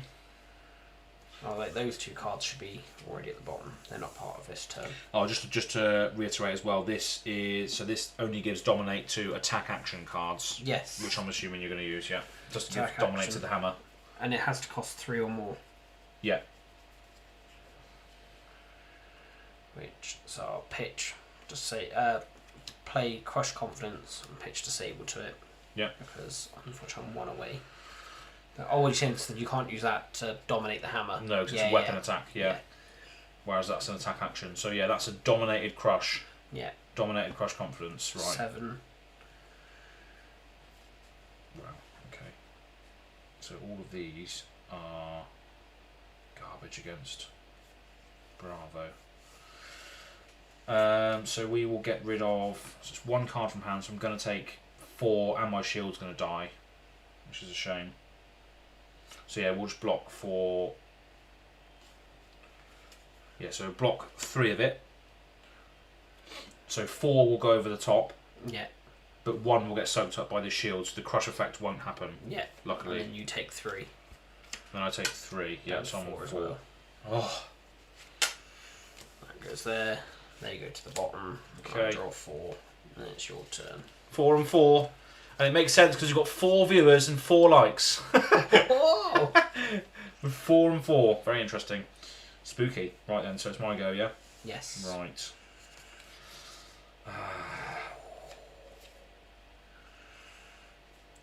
Let's just got serious. Oh, so that's not that good. So let's go with a Herald of Tenacity, pitching a Herald of Judgment. So no floating, just paying for the cost. So this is a 5 attack with Dominate. If it hits, it goes into the soul, but again, it has Phantasm. So if you block with a 6 or more power attack, it just goes away. Bravo's just not scared of illusions, is he? He's not. He's just batting the illusions away. You're not real. You're not real. I'm not scared of you. Crush confidence. That's exactly what I'll do. I will crush confidence. Yep, so that goes away. And then I will Arsenal a card for the first time in a while. And then draw up to 4 and it's your go again. I'm going to deck out. You can't lose from decking out in this game. Does that just become your deck? No, you just play with whatever you have left. Yeah. That's the thing with these budget-built decks. I've got 5 viewers now, so yeah, say hello to anyone who's joined recently. Basically, these decks were built on a budget. I basically asked someone to build me a load of budget decks for the event that I was doing, and because of the lack of high rarity cards, the power's curbed a bit, so the games last a lot longer than what they probably should.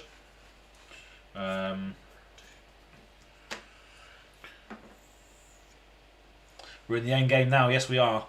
Bravo was at Everfest for years. He CCs straight through illusions. Yeah, he does. He does indeed. 2, 6. Is that right? Because the flow actually makes illusions, isn't it? What are they called? Yeah. Right. I pitch Stonewall Confidence to Bravo. Yep. I've got 1 floating. Yep. Damn.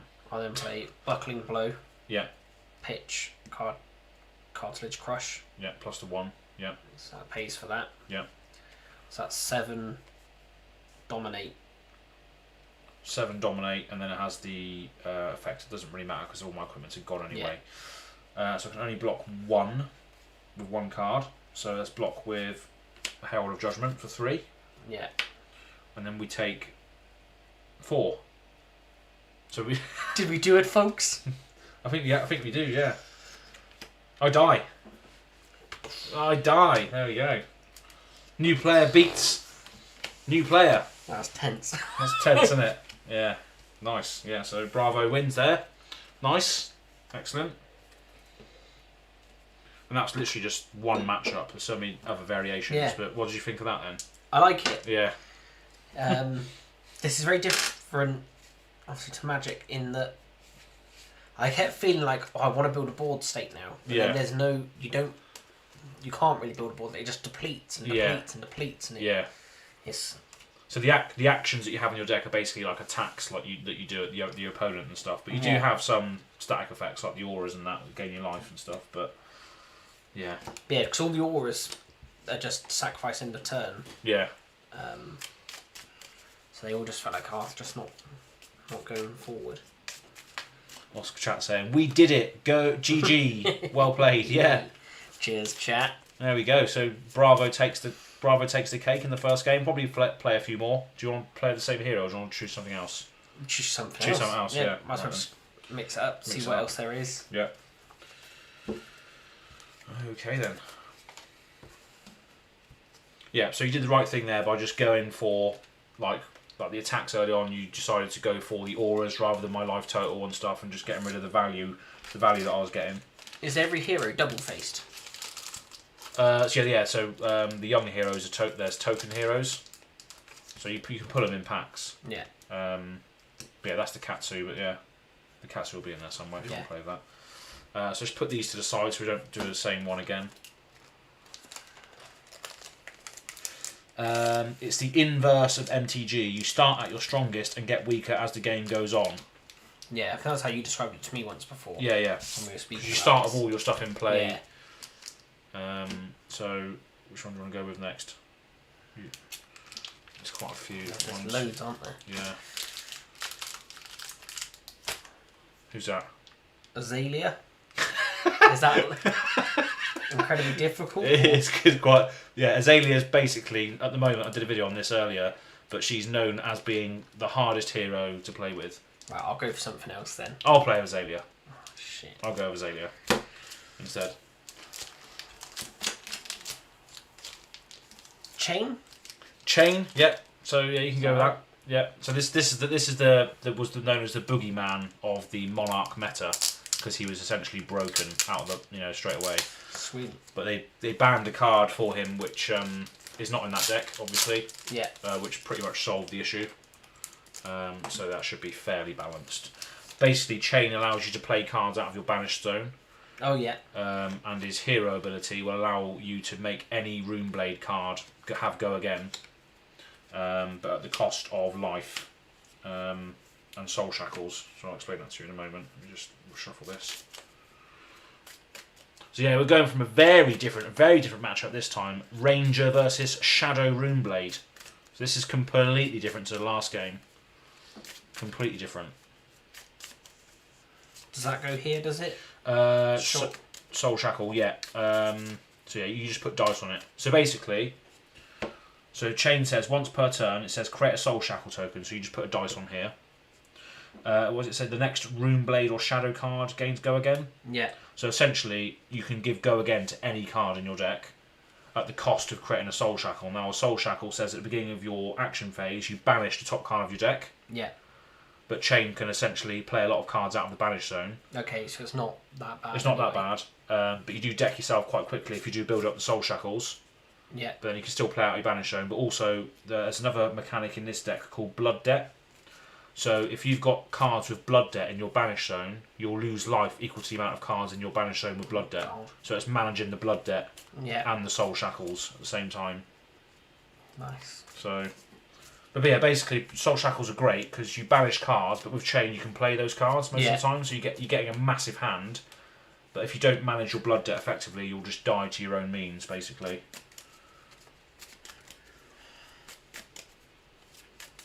As you can see, Chain's armour suite in this particular deck isn't really built to defend. No. It's got more like abilities on it. Yeah, so that's to get 2 more action points. Yeah, so for the cost of 3, you get 2 action points, which is okay. And when you defend, you pay resource, gets +2.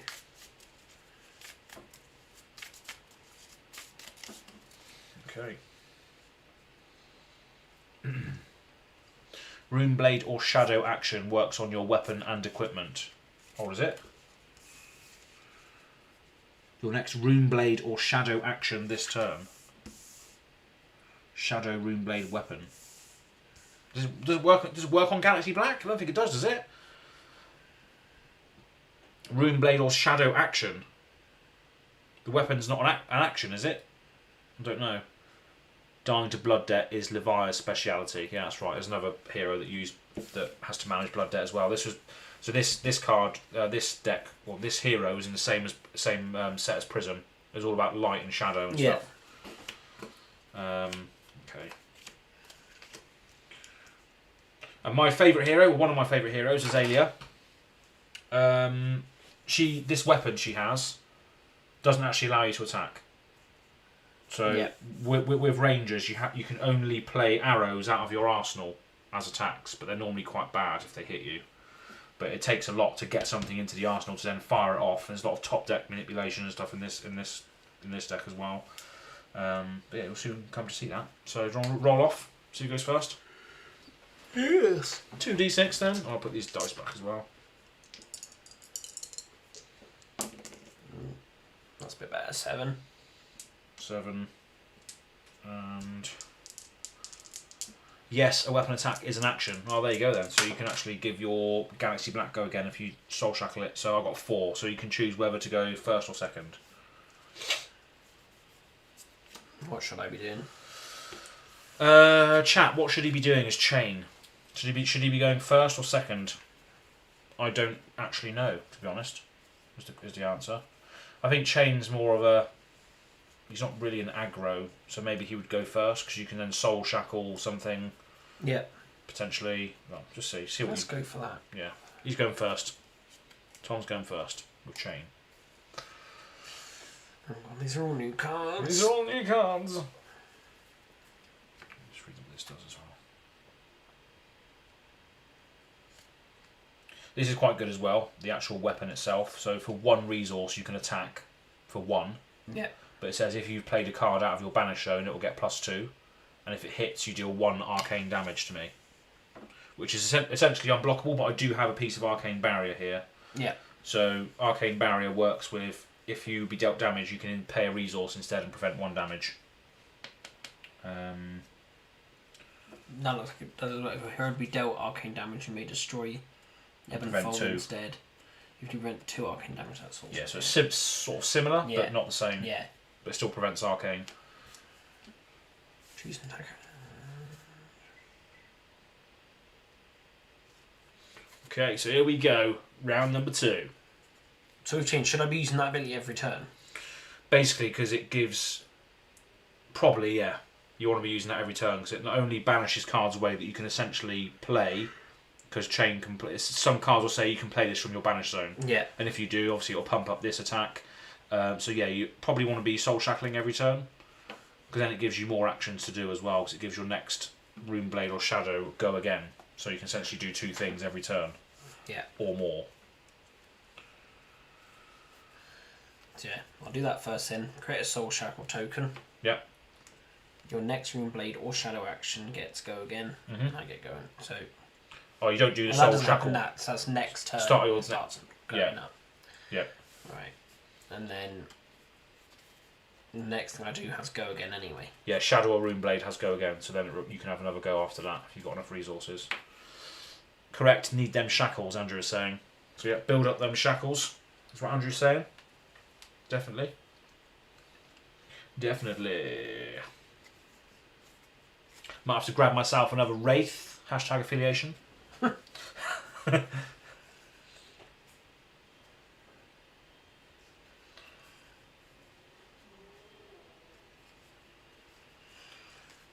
This is madness. I wonder if there's anything these cards even do. There's a lot of text on them, isn't there? Literally jumped from swing with hammer to playing things out of the banish zoning. If you need help, then you can say. I'm playing on hard mode as well with Ranger. What even is it? Where? Is there something on there that... There's an attack. Let's just start swinging. What were you going to say, sorry? Yeah, is there anything on those cards that's referenced that you don't know of yet? Any zones or anything that's not you don't know about yet? I don't think so. And remember, the cards you're about to play, if it's Shadow or Runeblade, will have Go Again afterwards. Yeah. So you can do something else afterwards. I guess we'll find out. If you're watching this now in the future, welcome. Wherever you might be out there. Someone's messaged me on Discord, don't know who that is. Chain! Chain me up, baby. I'm struggling to figure out how to bloody just organise it. Let's just go for it. Just see what happens, yeah. I mean, I'm going to draw up anyway if I decide to block, 'cause it's the first turn, so... Yeah. Just get your hand out there and see what happens. Might start falling into place then. pitch Spew Shadow for Riftbind. There's one left over. You may play Riftbind from your banished zone, which I didn't. Mm-hmm. If you do, it gets stuff. Yep. But that doesn't matter. And it's got Blood Debt. At the beginning of your end phase, if Riftbind is in your banished zone, you lose a life. Mm-hmm. So it's just swinging for 2, I think. Yep. So you've got one left over here as well. Yeah. This costs 1. And obviously it's got Go Again.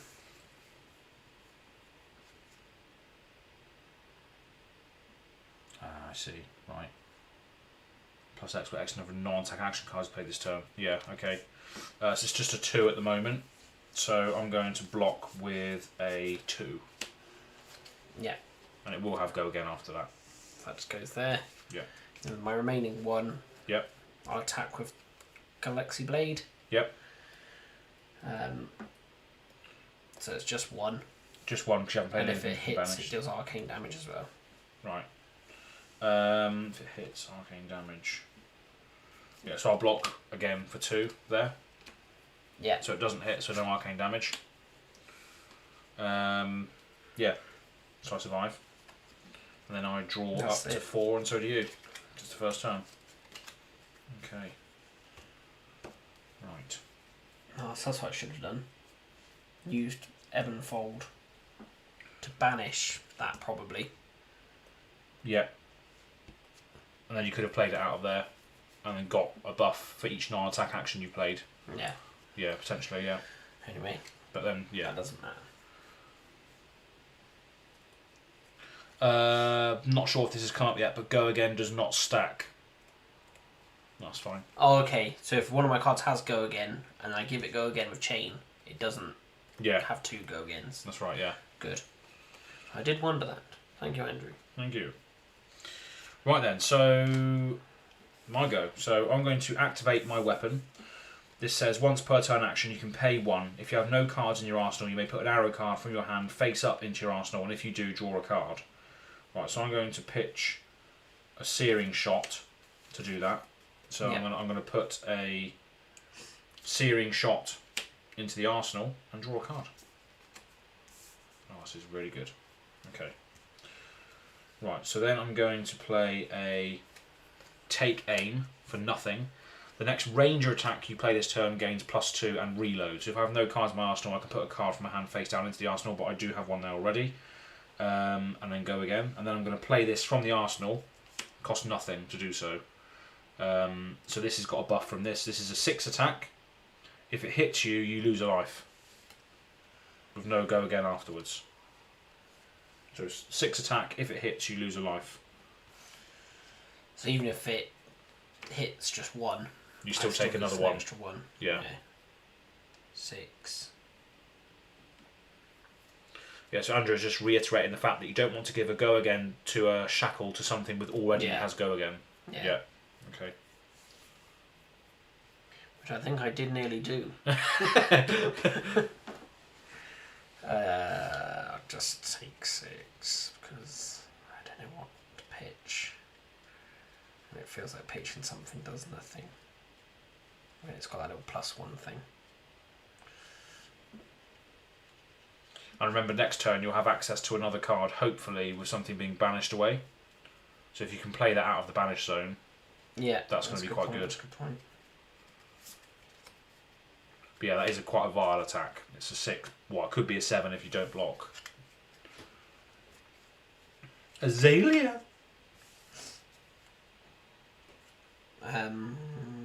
Yeah, I'll just take 6.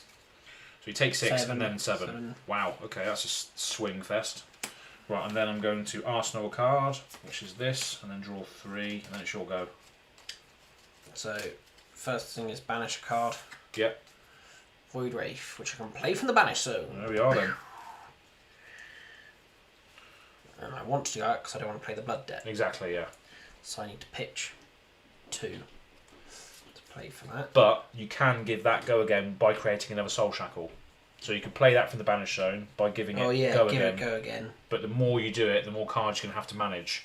But you want to be doing that anyway with Chain, just to maximise the ridiculous hand size you can get. Let's do that then. So we'll do that. We need to pitch 2 to that. That'll also turn on your Galaxy Black as well, because you've played a card from the Banish Zone. So that'll give that extra power as well, which is good.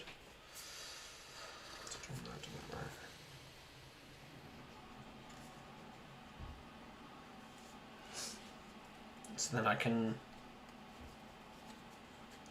So the next thing I have has Go Again. Yeah, which will be the Void Wraith, probably, or whatever you choose to play. You don't have to give the Void Wraith Go Again, you can give something else in your hand Go Again. Yeah. It's up to you. And then play the Void Wraith afterwards. Yeah. But the Void Wraith doesn't have Go Again, so that would end then after that. Yeah. Right, I see what you're saying. Yeah. Because like Andrew said earlier, if you give you can't, there's no point giving something with Go Again, Yeah. because you already get the Go Again from it. That's a good thing about Chain, is that even if you're playing it at a high level or a low level, he basically reads anything in your deck will have Go Again, which is pretty good. Yeah. As long as you're happy to pay and manage your blood debt. That's why Rune Blades are so broken most of the time. If you can give anything Go Again, they are very, very powerful. But we will see. I'm not the one who's taken 7 damage. I'll pitch. I think that's the last Spew Shadow from last time. Yeah, that's fine, doesn't matter. Yeah. So I'll pitch that for Void Wraith. So this is coming in with Go Again, isn't it? Yeah. 3. Right. I think I will just take 3 at this point, so I'm on 17. I've then got... So now the Galaxy Black gets buffed, so you've got another attack there for 3, plus if it hits you deal 1 arcane damage, plus whatever's in your hand. Oh, yeah. Because you played a card from the And Banish it only Zone. costs 1. Yeah. Do.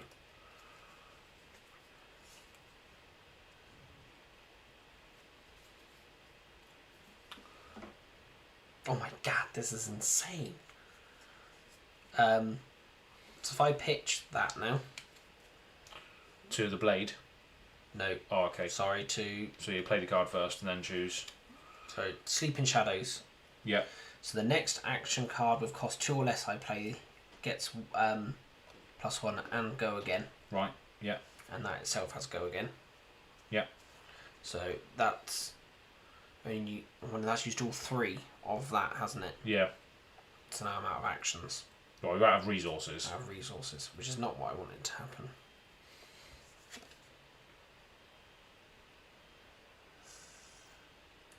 But you can use that. It says there that as an action. Yeah, destroy that. Gain 2 resources. Only if you play an attack, because you played an attack and a non-attack. Non-attack. So you can destroy that to gain 2. Yeah. After this resolves. Because this has Go Again in itself, so you play another thing after this. Yeah, okay, so I'll do that. So you played this. Yeah, so I play that. And the next attack action card. Gains +1 and Go Again. Yeah. Yep, so and then you have another action after this. You're then going to crack that because you played an attack and a non-attack, and then you get 2 resources. Which are there, yep. So then I'll use one of those. Yep. For Rift Bind. Yep. And this gets so plus it's not X, from the Banished Zone, so that doesn't matter. So it's just a 2. where X is number of non-attack action cards you have played this turn. So this is a non-attack action card. This gets 1 from this, +1 from this buff earlier. But I didn't play it from the Banished Zone. No, that doesn't matter. It just says there you may play it from the... It says if you do, Oh, right, yeah. it gets +X+. So it's just a 1 then. Yeah. So Right. it's just a 3 damage attack. Ah, right, but this will also gain Go Again from this. Yeah, and Yeah. that's got Go Again. So then... So it's 3 damage and Go Again. So then you can swing with the sword afterwards as well. Oh, damn. Okay. He's on to our plan. Okay. He's going wide. Choo-choo comes the BS train. Yeah. Pitch goes to the bottom before drawing that. Could become relevant at the end of the game, yeah. Yeah. Okay, so we've got 3 coming in with Go Again. Okay, 3 coming in with Go Again. Right, what's this in the arse? Alright, okay. Right, so we'll block for 3 with a hamstring shot. Yeah.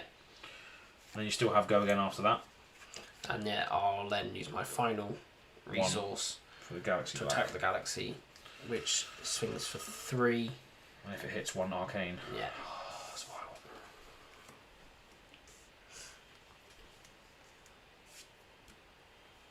So that's 4 in total. So what would take me that down? Take me down to the same as you, wouldn't it? Yeah.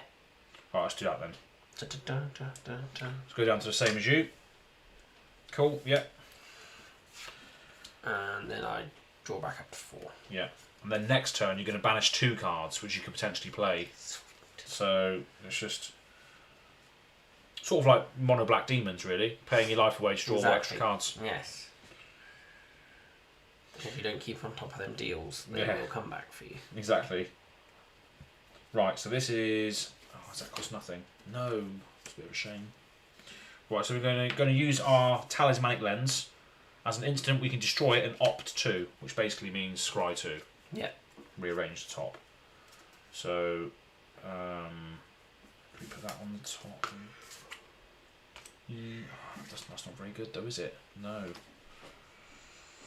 We'll rearrange them like that. So now we're going to activate my hero's ability. This says, once per turn, for nothing, put a card from your arsenal on the bottom of your deck. If you do, put the top card of your deck face up into your arsenal, and if it's an arrow, it gains dominate at the end of turn. So I've just rearranged what that is. This will go face up into the arsenal, and it is an arrow, so this will have dominate until the end of turn. I will then play a Nimblism 4/0. So next attack action card would cost 1 or less, gains +3 this turn. And then I will play another Nimblism. Next attack action card would cost 1 or less, gains +2. And then I'm going to fire this by pitching this. So there's 1 left over. So this is a 5/9 with dominate. Ooh. And go again, but the go again doesn't really matter because I've got no other cards to use. So it's 9. 9 dominate. Oh, so I can only bot with 1. 1 card from hand and or pieces of equipment. Well, then they can block, can they? That one can, if you pay a resource, yeah. Pay a resource. STB saying, "Hey!" Yeah, chain. I imagine.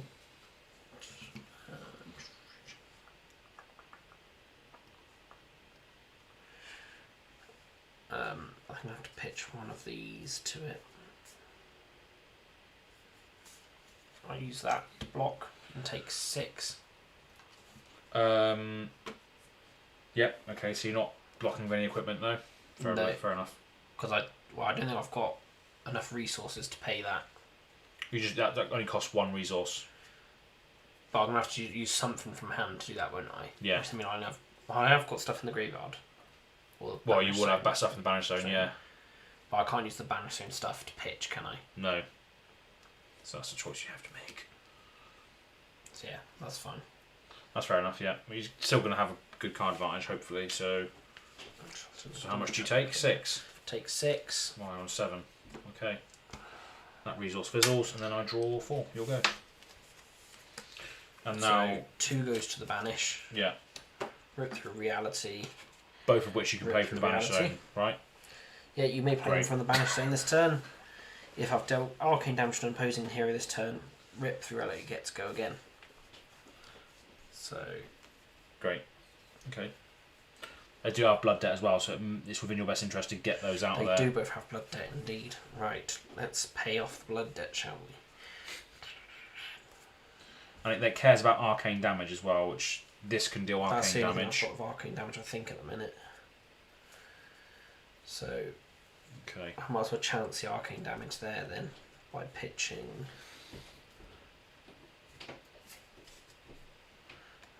Oh, Sleep Dart. Andrew, I completely forgot about that card. So I need a total of 5, don't I? 1, 2, 3, 4, 5, effectively. To what, sorry? I need effectively 5 resource points. 1, 2, 3, 4, 5. Yeah. If this all goes to plan. Yeah, but essentially these don't have go again yet unless you've dealt arcane damage. Yeah. So you could Soul Shackle again to give one of them go again, but indefinitely. without having to deal the arcane damage, because I can still prevent arcane damage with this piece of equipment. Oh yeah. That means you're still stripping away my hand by doing that as well. So yeah, I'll Decisions. I'll use chain because we established earlier you can use chain to give Galaxy Black Go again. Go Again. I believe so. Yeah, that's what Andrew's saying. I believe him. Correct us in the comments or the chat if you know any different. I'll use chain. Yeah. To that, I will pitch. So Galaxy Black now has Go Again. Okay.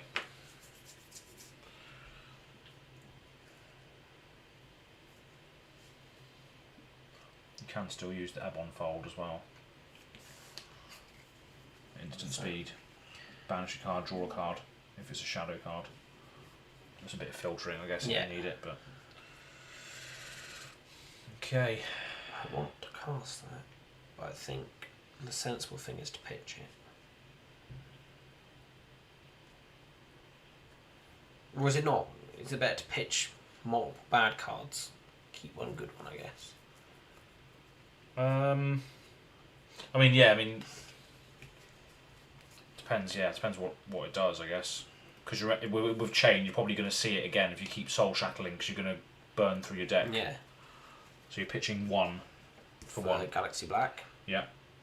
So yeah, just put that on this line so you're playing it basically. Yeah. So I haven't played anything from the zone yet, so it hasn't got the bonus yet. That doesn't get Go Again yet until I play that. Yeah. Yeah. So this is attacking for just one. Just and one. Then one arcane. If it hits, one arcane. We'll see what's going on here then. So we'll just take the two. So we take one, then one arcane. Yeah. So that will turn on the rip through realities. Yeah. It's just if you've dealt arcane damage this turn against Go Again, so it turns both of them on. Yeah. Yes. Yes. That's not very good. That's right of me. Anyway, I'll then pitch Bounding Demigon for the bigger of the two. Yep. So this is a 4 attack with Go Again because you've dealt arcane damage this turn. Yeah. Right. So let's block. Well, that's garbage. So we'll block for 2, and then 1 with the plate. So 1 will go over the top. Yeah. Plate will get destroyed. And if I Go Again, I will pitch the Lunatide Plunderer. Getting his blood debt out the way. Yeah. For Riptide Reality. For a Swing 2. For another 2. Another 2 with Go Again, but there's nothing else you can do with that. I don't think I've got any casting with Go Again. I will take the 2 and go to 8. So I'm still a little bit. Because basically, I could have reorganised that. I could have only pitched those 2, but it would have been on the gamble that you didn't block that. Yeah. Sort of thing. I didn't know what I was meant to do there. Right, fair enough. 4. Well, you're potentially drawing 7 on your turn now, which is just vile. Your turn. Okay. So first of all, we're going to play this card, Ravenous Rabble. So this costs nothing. It says reveal the top card of your deck. It gets -X, where X is the pitch value of the card revealed this way. So it's a 2. So this is a 3 attack with Go Again.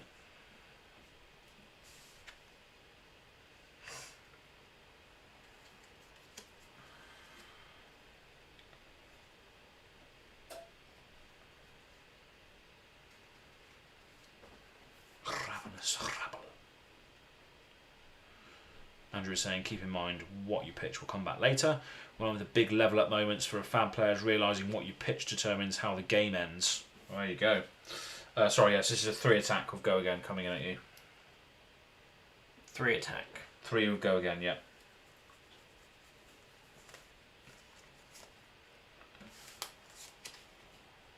I'll block with that. Yep, so I still have a Go Again after this. So. But blocking does mean I can't use it to power other things. Yeah. So if we Happy for that. Yeah, okay. So we're going to activate my bow. It says if you have no cards in your arsenal, you may put an arrow card from your hand face up into your arsenal. If you do, draw a card. So I know what that's going to be. Bit of a waste though that way, but never mind. So I'm going to put this into the arsenal and draw a card. And then we're going to fire this off for 1, pitching this for 2. So we've got 1 left over, so it's a bit of a waste. But this is a 5 attack, and if it hits, your first attack costs an additional resource next turn, if it hits.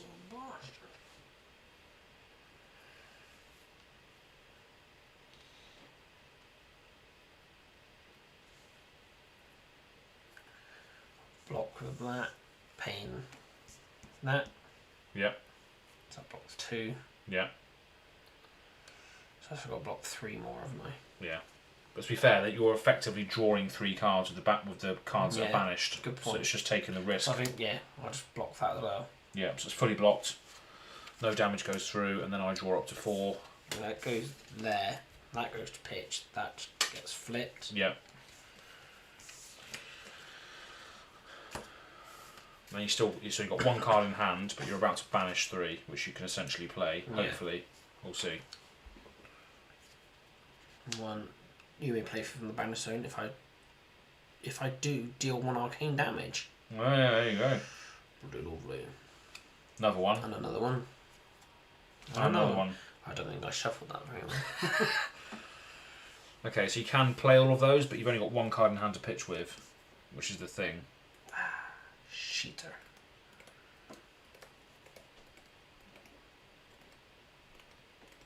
Which is the saving grace, I think. So I could.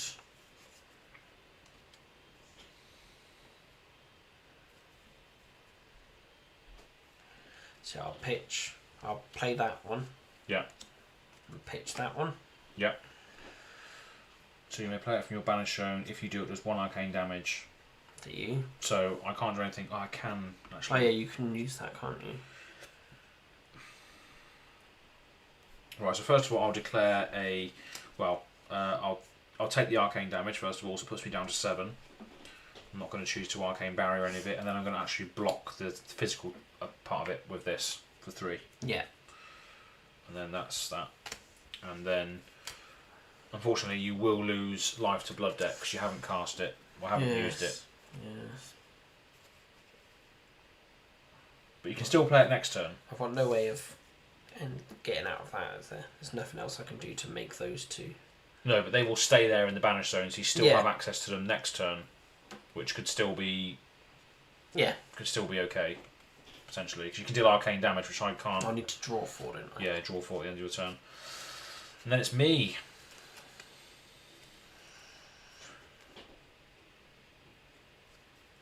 Okay, right. This is pretty good. Right, so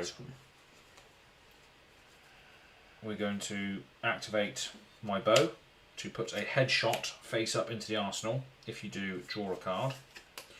Now this says if it's put into your arsenal face up, it gains +2 at the end of turn. This is actually a 6 attack in my arsenal at the moment. Okay. I'm then going to play a take aim. So the next ranger attack gets +1 and reload. Although I can't reload. Up to 7. Yeah, up to 7. And then I will play this card from the arsenal, pitching this. So I've got 1 left over. So this is a 7 attack. No additional effects, just 7 coming in. That's it. 7. So I need to block at least 3 if I want any hope of survival.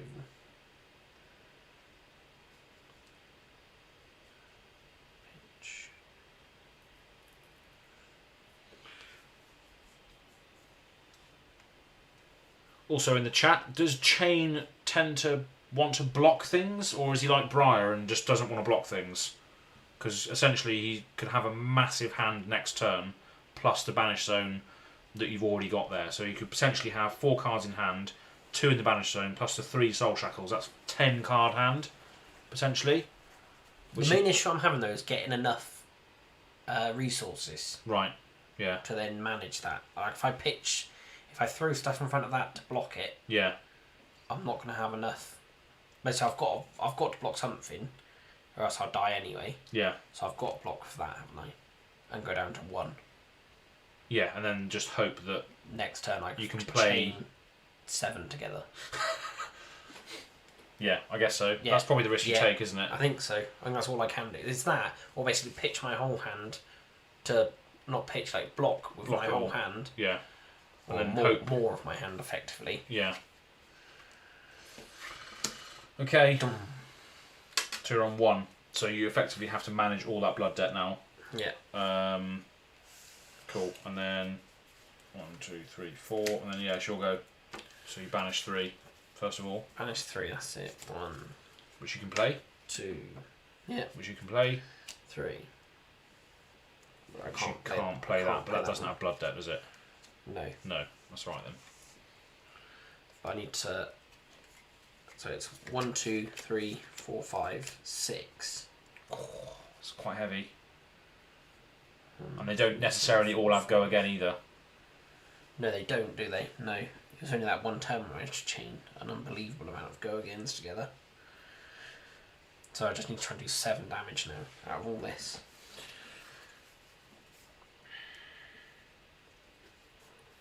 Lots of cards to choose from.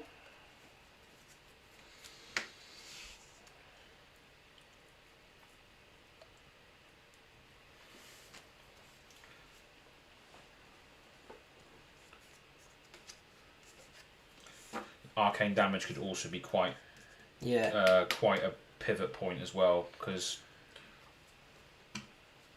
I can only, for every arcane damage that comes through, I can pay a resource to prevent only 1 damage. But that's essentially 1 card in my hand that I have to use to block arcane.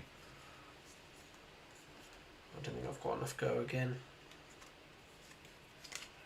I think I've got to try it. So I'll play Rifted.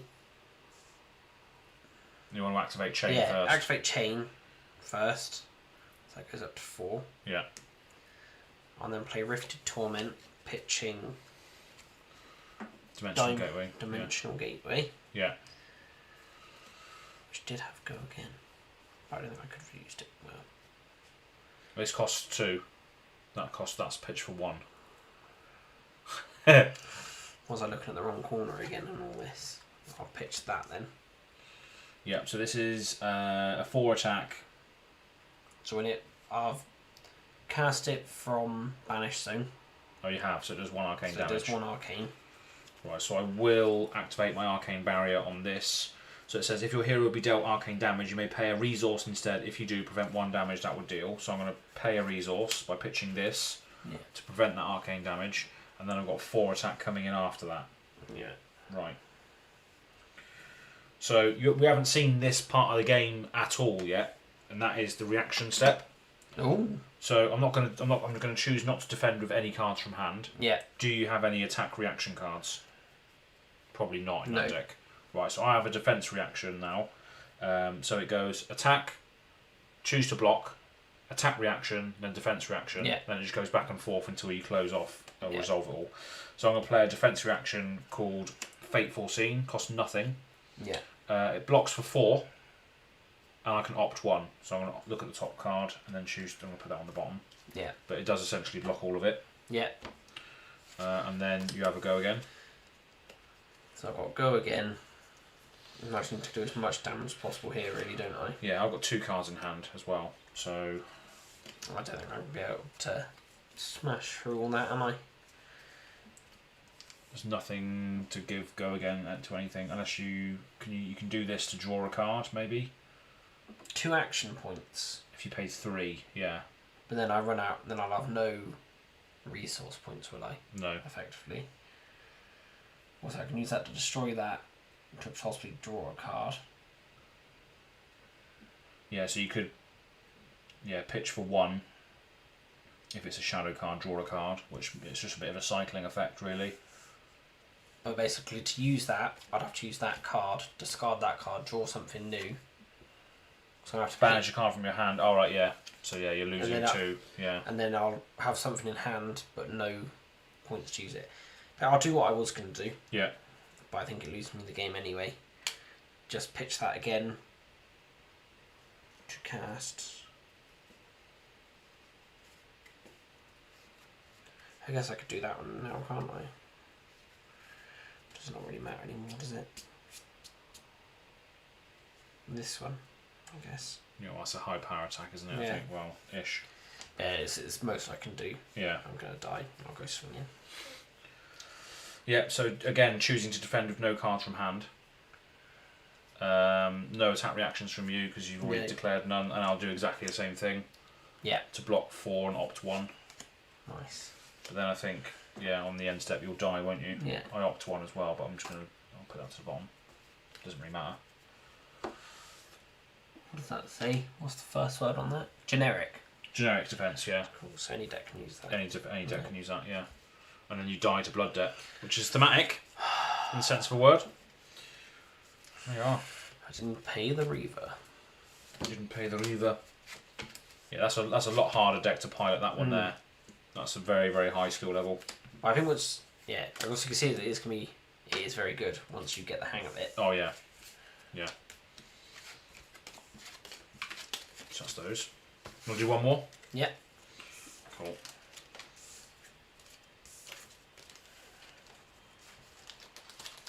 If you want now that you've picked up some different play styles, if you want, you can have a look through the decks and see if there's anything that sort of stands out to you and give that a go instead if you want, now that you've picked up a few of the easy and hard heroes. One more like Bravo. Another one like Bravo, pure massive swings. Right, let's just turn these up then. Definitely not that one.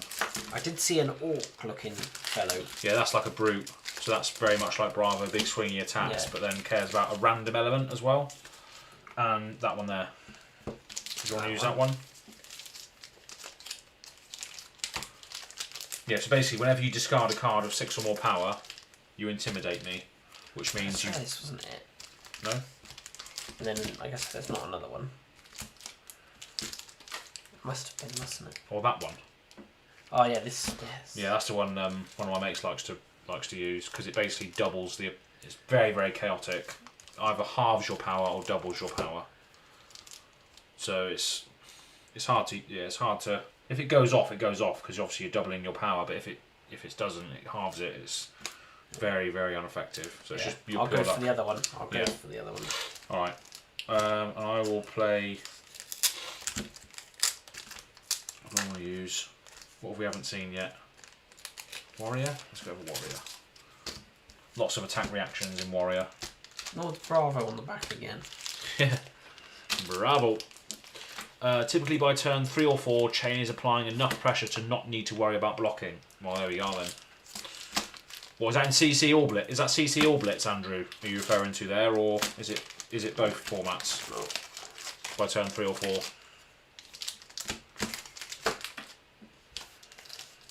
Okay, so Dorinthia versus Bravo, last matchup of the night. Thank you very much for everyone who's joined in, whether you've dropped off as a result of the garbage play or or watching this now or in the future. So yeah, thanks a lot. Thanks for Stephen for popping in as well. I'll be speaking to you shortly about other things.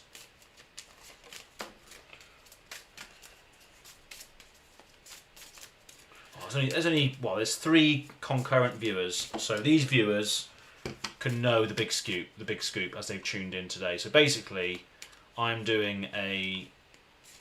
I've actually organised this as well. I'm going to give myself some credit here, but basically, I'm doing a video with Pleasant Kenobi, Mr. Vince, DM Armada, who was in here earlier, and Red Zone Rogue. Who's another big fab content creator. So DM Armada's, I think it's got like 7,000 subs. Rezo Ro's got about 10,000, and then obviously Pleasant Kenobi, 90,000 odd. And then me with a mere 300 and something. Going to be doing a big Ultimate Pit Fight video, which is basically like the multiplayer version of Flesh and Blood. Nice. So we're going to be doing that in the new year. So stay tuned, people. Meeting up face to face to do it, or is it all online? Oh no, it's all online. Yeah. Because I think Kellen, who's Red Zone Rogue, and Stephen, who's DM Armada, was in there earlier. Yeah. They're USA. but they're different sides of the USA as well. Yeah. So Nice. one's in Portland, and I think Cal's in Portland, and Steven's in Dallas, Texas, I believe. Come back to Texas. And obviously, Mr. Vince is in Winchester, Basingstoke area, Hampshire, somewhere around there. I thought he lives in the swamps of Tatooine. He enjoyed it though the other day, and at the event in the old gaming den. Was he? So we went back there, yeah. Nice. Um, I did see him get invited to a what's it? Warhammer 40k yeah. invitational. Yeah. But like, it just seemed more exciting because it was in Guernsey or something. So you Yeah. had to fly there to this little remote island. Yeah. Where it was just funny. It just sounded like more interesting than it was. Yeah. Sort of thing. I've been toying with getting a few bits for 40k. No, it's it's always tempting. Whenever you're in the shop and you see it, you're like, it looks fucking good. Yeah, on the box it looks like, oh, this is sick, but then when you open it, it's all grey plastic, and you have to actually do all the painting and everything, and yeah. I think I'd get myself so annoyed that my own painting skills would be awful. Yeah, that's the bit, isn't it? The hobby part of it is difficult. Like, I think I'd really enjoy the paint bit, and that's probably more than I'd want to even play the game, to be honest. But I just know also at the same time it'd be so bad, I'd just get myself so angry. Yeah, it's always something that's on the mind, isn't it? When you go into game shops and see all that stuff on the wall. Right then, let's do a roll off then. Last game, Dorinthia versus Rhinar. So these are both two original heroes from the first set.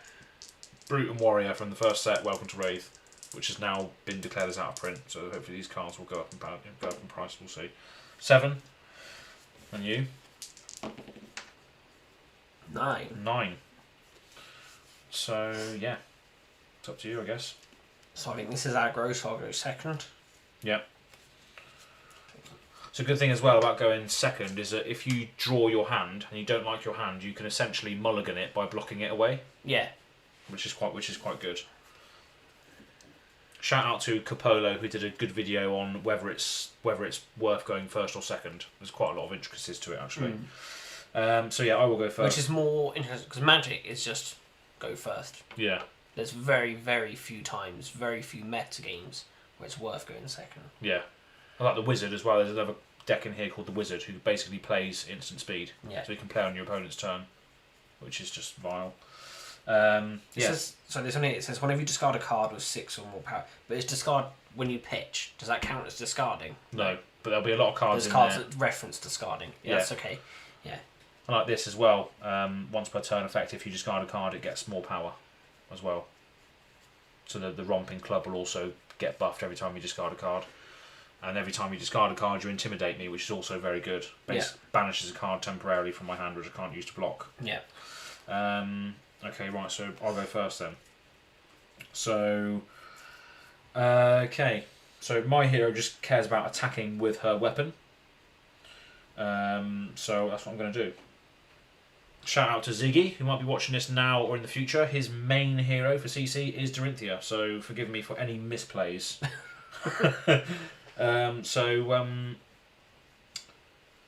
Yes. I'll play a Warrior's Valor, getting rid of a Sharpened Steel, so 2 resources floating. So this says, your next weapon attack this turn gains +3, and if it hits, the attack gains Go Again, and Go Again itself. So I'm then going to play this card afterwards, which has Go Again as well, Sharpened Steel. My next weapon attack gains +3. Nice. And Go Again. So my next weapon attack gains +6 at the moment, and if it hits, it then will gain Go Again. So that costs nothing. And then going to attack with my Dawnblade, which costs 1. So this is currently a 9 attack, which is pretty vile. If it hits, and it's the second time it is hit, it gets a +1 counter. So if I keep hitting you with this Dawnblade, the Dawnblade itself will keep getting buffs. And at the beginning of your end phase, if Dawnblade has not hit, I'll remove all the counters from it. So you've got... It'll go again if it hits me. Yep. And you've got a thing. Yeah, you've got a resource outstanding. Mm-hmm. So you can just do it again. So you can just hit for 18 damage this turn. No, this is only your next weapon attack. Oh, okay, so the next time it attacks, it's only doing 3. Yeah, so then it this gets will fizzle. +1 anyway. Yeah. Oh, okay. Yeah, so it's just about... With Dorinthia, the best strategy against Dorinthia is just keep blocking so her Dawnblade doesn't get any bigger. Yeah. Because the longer it goes on, the harder it is to block out. So yeah, currently a 9 attack. With it if it hits, it gains Go Again. But Dorinthia's ability also says when a weapon you control hits, you may attack an additional time as well, which is also very good. So it makes a lot of sense to just throw everything under the bus, really. Yeah. So I've got to do 9. Yeah. 3, 6, 9. But then you're going to draw up at the end of this turn anyway. Yeah, exactly. Because it's first turn. I don't mind doing all this. So 3, 4, 5, 6, 7, 8, 9. Yep. So that is fully blocked. No hit triggers. So no hit triggers on Dorinthia, no hit triggers on this, no hit triggers on this, and no Go Again as a result of that. So that's completely blocked away. That was my armour, wasn't it, that one? Yeah. Yeah. The one... It's just got battle worn. It doesn't die yet. No, that's right. Lose 3. Yeah, so that is definitely the best thing to do, is just try and block Dorinthia as much as you can. And then I'm going to Arsenal the card that I didn't use, and then it's your go, and then you also draw up to 4 as well. Right, my turn. Brute. I am a brute. Brute. Factory likes to shout that. I am Groot. No, just he goes brute, beast, brute. Brilliant. Oh, he's found a new thing as well. Just random D&D archetypes coming out. Exactly.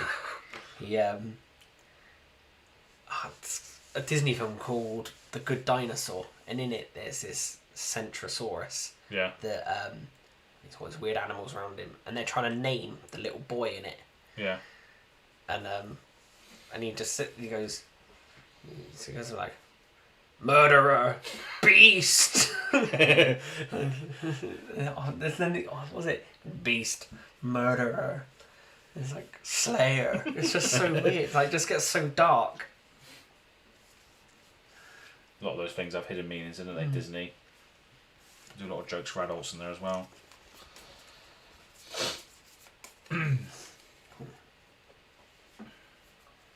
Overblocking can be good. Wait until you learn what reprise is. Yeah, very, very true.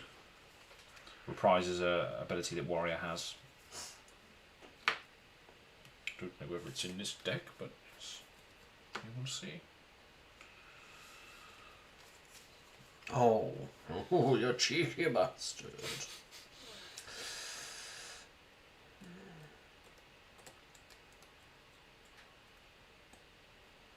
Right. Alrighty then. This costs nothing, so I shall play it. Yep. Barraging beatdown. Oh, yeah. The next brute attack this turn gains while this attack is defended by less than 2 non-equipment cards. It has +3. Yeah, and then you intimidate me. Okay. So basically, I banish one of these cards face down till the end of turn, then I draw it back up. Yeah. So which one do you want to get rid of? This one. Okay, so that's banished face down. Go again. Okay. Right. I'm intimidated.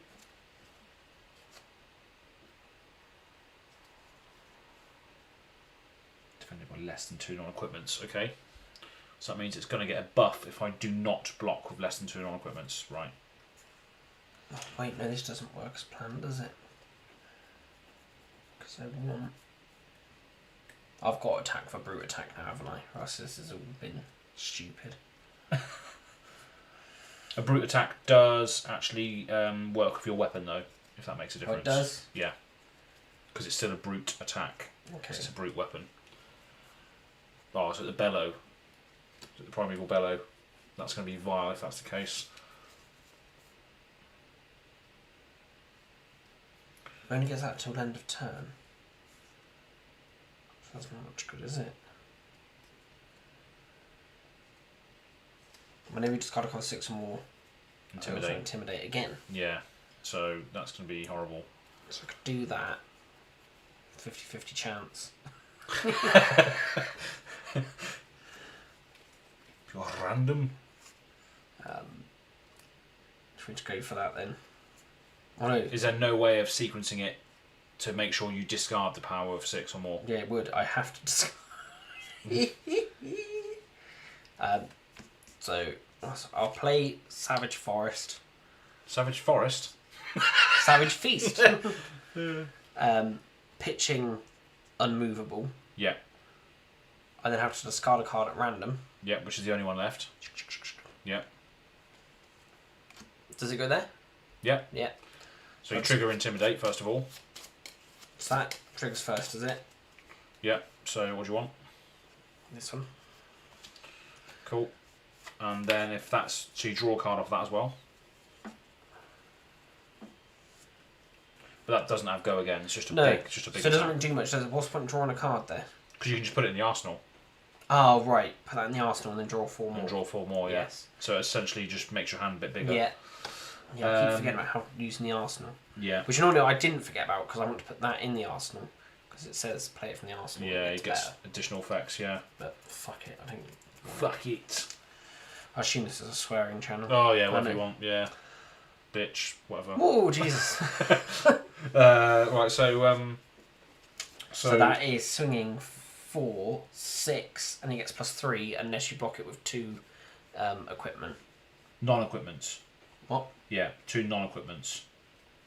When this attack is defended by less than 2 non-equipments. Oh, So I can still defend with cards from hand and have it not have the buff. So I've got 2 cards left in hand, which are non-equipments. So it wouldn't right. get the thing. So if you're chucking equipment under this, it wouldn't be very good. Which also works with Intimidate, because you intimidate yeah, the 2 idea is cards. you get rid of your hand, you have to block for equipment. Yeah. And then, yeah. But luckily I can block 2. Yeah. I've got 2 cards that are going to be given back to me at the end, +1 in the arsenal, which is... Yeah, so I guess I'm just going to chuck these under there, because that's still... Well, it's a 6 attack. No, it's not. It's It's potentially. 6, and then it goes up to 9. If I don't block with 2. So yeah, it makes sense to block with 2, doesn't it? So I'm going to block with this and this. So that's 5 to the 6. So I take 1. Yeah. And I have blocked with 2 non-equipment cards, so it doesn't get the buff. So I take 1. Misread and misunderstood. So I'll chuck that in the arsenal. Yeah. Draw 4. Okay. But you have got rid of 2 cards, which is still pretty good. And then, yeah, of course, your turn. Okay, so that's makes sense to do that one. No.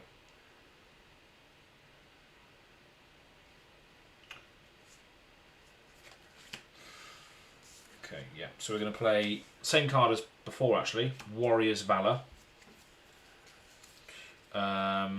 Costs 1, so we're going to pitch a 3 cost. So we've got 2 left over.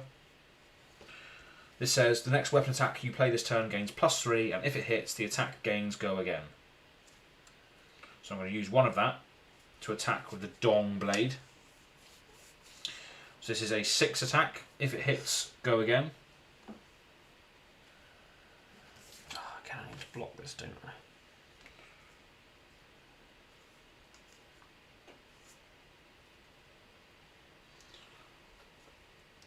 And I don't draw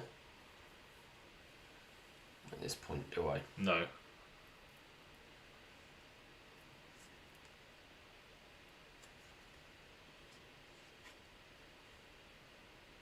That's why it's a good system, because you have to think about what your next turn's going to be as a result of blocking. Yes. Yes.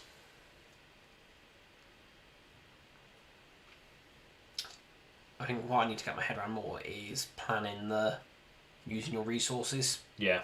That is like the big thing for me. Like just working out how that's gonna. How, like you said, you need to work out what you need to do for next turn. Yeah.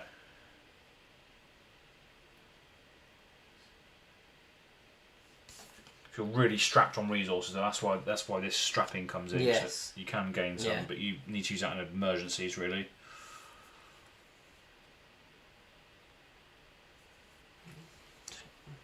Check what these Discord messages are.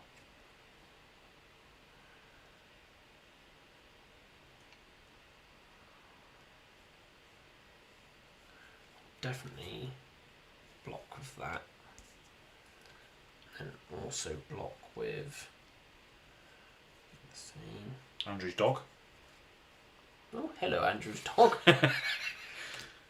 Newfoundland. It's massive. Massive big thing. Eat while watch stream. That's what it would sound like. That sort of language. He is brute. He'd definitely be in this deck. Exactly. So you're blocking all of it? Yeah, 6 blocked there. Oh, bloody hell. Right, yep, so that's it. So that doesn't... Wait a minute. No, it's all the same. Unless... Yeah, I'll carry on with what I said. Yeah, so you're blocking 6. Yeah.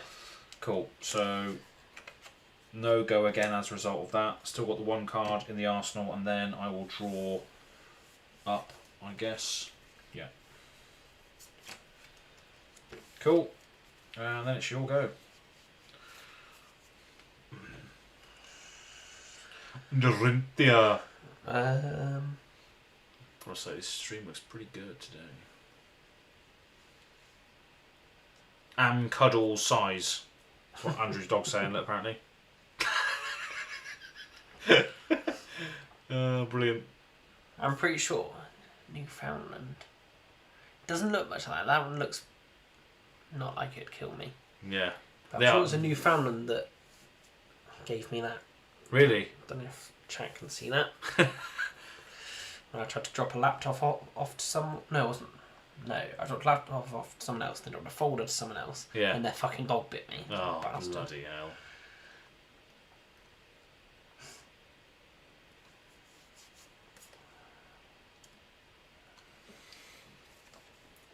I haven't got anything to go again, have I?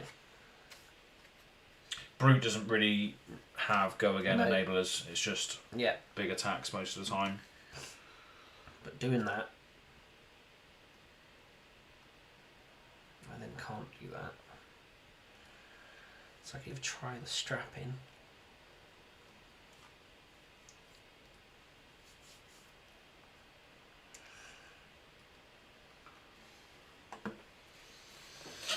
Let's try that then. So I play that. An additional cost. I need to discard that. It says discard a random card, but it's the only card I've got. Yep, so you trigger Intimidate on Trigger that. So which one do you like? So that's banished. Oh, sorry. The turn. Like, I don't know what any of the cards are. Yeah, you don't know what they are, yeah. Yep. So my next brute attack gets +3. Yep. Do you leave it there? Or do you just leave it there, yeah. I'll then We'll roll the strapping and hope to get some resources, I guess. Or is it rounded down? It's Yeah. half rounded down. Yeah, isn't half it? rounded down. So yeah, roll a 6-sided die, gain a resource equal to half the number rolled, rounded down. Okay, there we are. I don't want to give too much away, guys, but I need 4 or higher here. Oh, brute problems. Damn.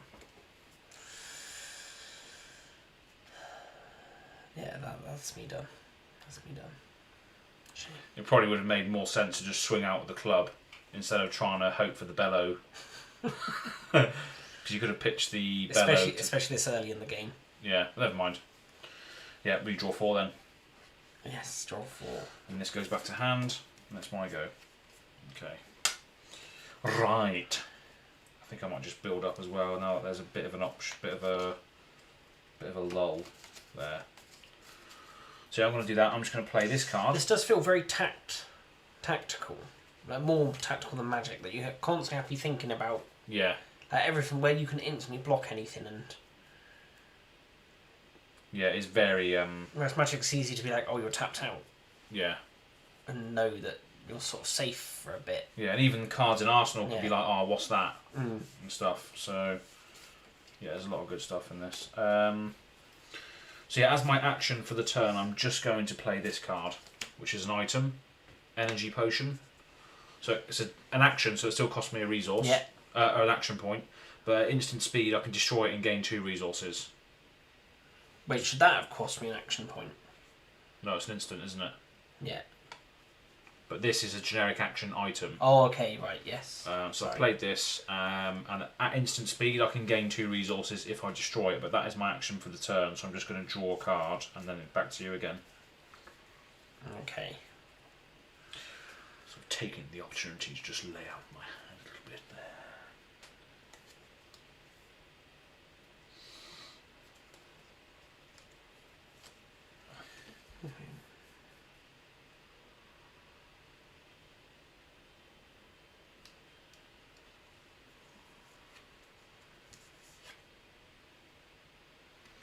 Let's roll 2 for that. I don't think I'm playing this correctly, Ziggy. We will see. So I'll pitch that to play.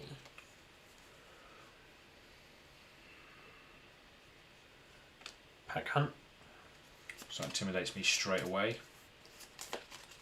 Which would you like? Banish land return. Oh, again, sorry. Just. Banish land return. And then we've got 6 attack coming in. Yeah. So we're going to block with a 3. And yeah, okay, we'll block with a 3. And what's this do? Yeah, okay, block for 3 and 3. Yep. This goes back to hand. So I'm putting something else in the arsenal. Yeah. And draw 2. Yep. Of course, this is swing and hits, blocks and stuff going on here. Brute versus warrior. Okay, so I don't draw obviously. So what does this do? So if we play that, we can then do that, I guess. Yeah. Okay, so we're going to play a Sharpened Steel. Your next weapon attack gains +3. Go again. For nothing, which is lovely. And then we're going to...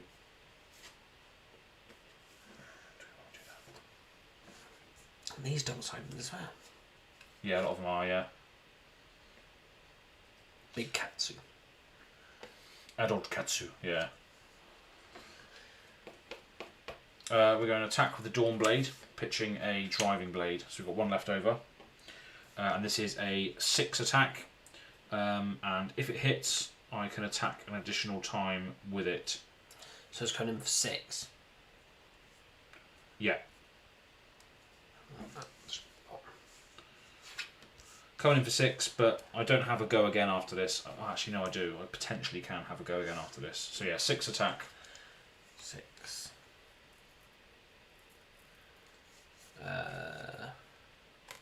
Okay. No blocks. No attack reactions. I don't think. Defense reaction! Immovable! Oh, okay. What does this do? Well, it gets block 7. Yeah, if it's played from Arsenal, it gets a +1. But you do have to pitch for 3 to play it. Primal Bellow. Yeah. Primeval Bellow. Lovely, yep. So that fully blocks the Dawn Blade. Then I will draw up and it shall go. God, it's little damage increments back and forth so far in this one. 2 big swingers. Over to you then.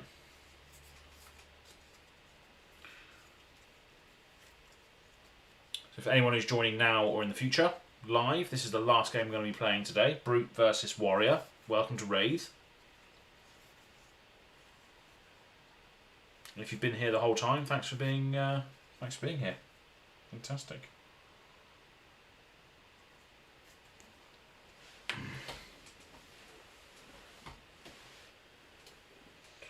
I can't do that one. I can.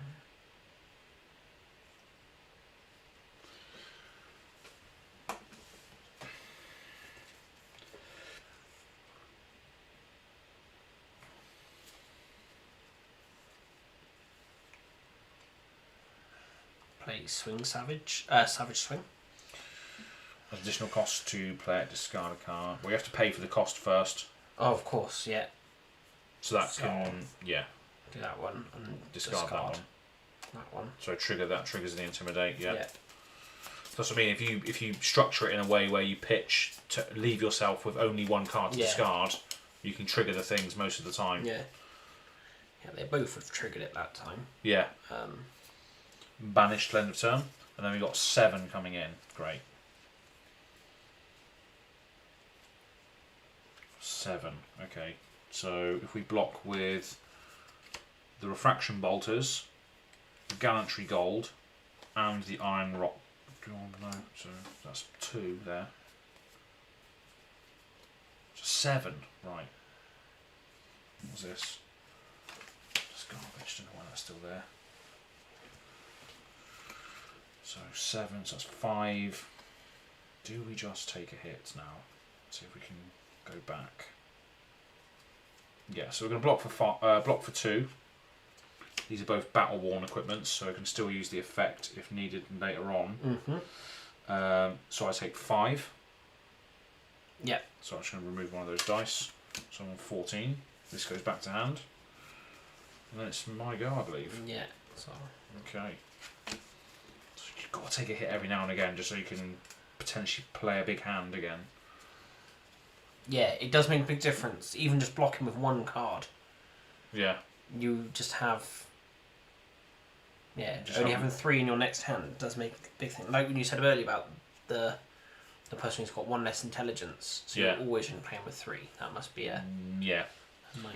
Yeah, the hero ability on this card, this is the one I'm referring to here. It says look, intellect 3, but the hero ability is whenever a mechanologist item with cost 2 or less is put into your banished zone, put it into the arena instead. Yeah. So you cheat a lot of cost of items. That's why you only play with 3. Yeah. 3. But there isn't enough item support for the mechanologist class. But hopefully in the new set there will be more. Yeah. Which is what a lot of people are hoping for. So yeah, my turn now. I will play first of all a.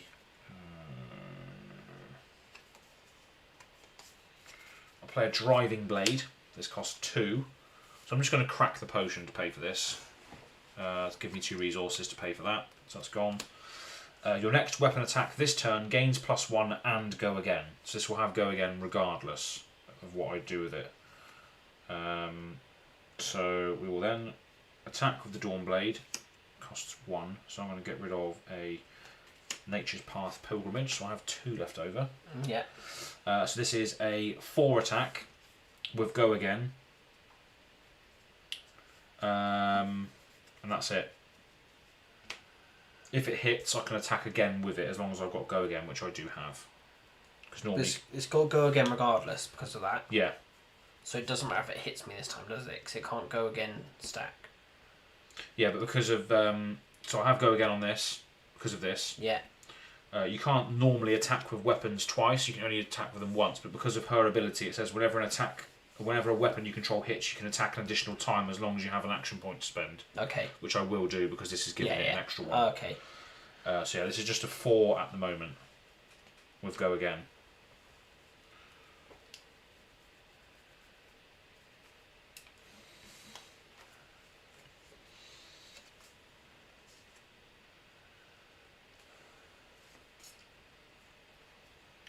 If it hits, I can attack again with it, which is nice. Oh, baby. It's pretty spicy.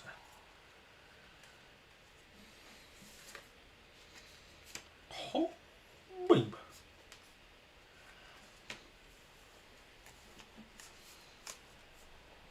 Yes. So you need to block with it.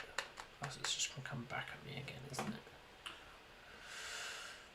I can see we've also gained a viewer recently, so if you want to say hello in the chat, this is the last game we're playing, but we're still very much in the middle of it.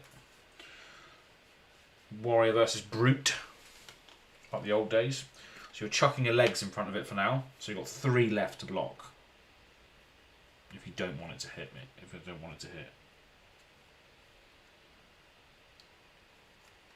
Yeah. So I'll block with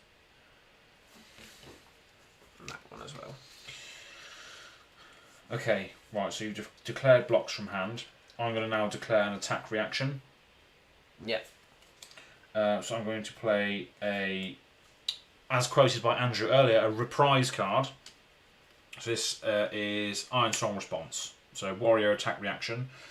If a defending hero reprised, if a defending hero has defended with a card from their hand, this chain link, the target weapon attack gains +2. So I'm going to choose to target this. Yeah. So it's now effectively a 6 damage attack.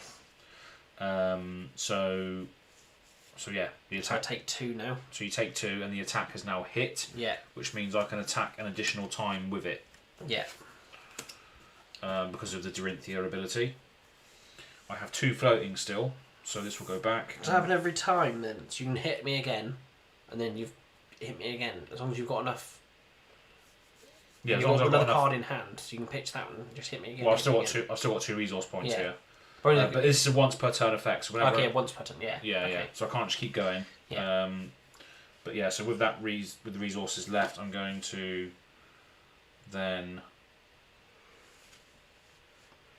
Yeah, I have to use it because I've got floating resources to attack with a Dawn Blade again. Yep. So that's a 3 again. That's just a 3 now. Just a 3, yeah. But if this hits you, and it's the second time it's hit you this turn, it will then get a counter. Yeah.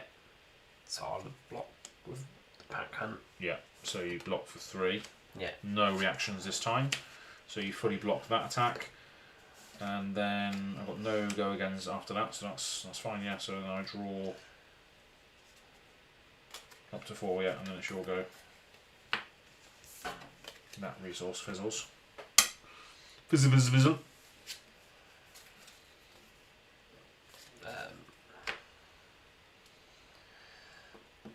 So say hello, chat, wherever you might be out there. Say hello. Don't be shy. I'm a big hairy beast, but still. Romping Club. I was just going to go for the Romping Club. Pitching that. Okay. So it's just a 4 attack coming in. Right. I'm on 14. You're on lots of life. So, damn. So it's block for 3 and 1. I'm going to block with this card instead. So yeah, 3 and 1. So we block that fully. Yeah. I believe. Iron Rock gets destroyed. Warrior's Valor goes away. End of my turn, I'll put that into the arsenal. And draw 4. 1, 2, 3. Mr. Golly Broder. Hello again, Mr. Golly Broder. You tuned into my stream when I was in the hotel room cracking Arcane Rising and drinking absurd amounts of beers. I remember. I remember your name, Mr. Golly Broder. Welcome back. So, my go now, isn't it? Yeah. Right, okay then. So, we will... Ah, dear. So many attack reactions in hand. Don't know why I said that out loud. Never mind. Right, so we're going to play this from the arsenal. Do we want to do that? Yeah, let's just get this out of there so we can start putting other things in there. That sounded dirty. Right then, so let's get rid of Biting Blade, paying for that. So we've got 1 left over. So this is a Flock of the Featherwalkers. So as additional cost to play it, you have to reveal a card in your hand of cost 1 or less, which I will do, which is a Stroke of Foresight, which is an attack reaction, which gives an attack +2 with a reprise effect. And then I create a Quicken token. So it's an aura with, when you play an attack card or attack with a weapon, destroy that token and it gains Go Again. Ooh. So yeah, so I get a Quicken token, but this is still an attack coming in for 3, but with no Go Again afterwards. So I do have a Quicken token, which I'll just put. I don't know where they are, so I'll just put that there as a Quicken token. Yeah. But yeah, So, 3 attack coming in. Is it right? Yes, I'm surprised after all those beers. Yeah, it was pretty heavy sesh, wasn't it?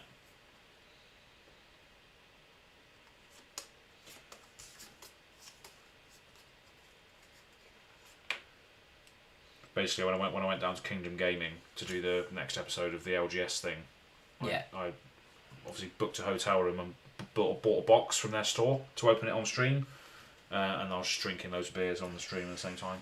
Yeah. And Mr. Golly Broder was there. I believe I've seen a clip. Oh, have you? I think I've watched a bit of that one. Yeah, no, that's a good one. I didn't open the box till like 45 minutes in. I was just chatting garbage, speaking in American accents and all sorts. That's the way to do it. Yeah, exactly.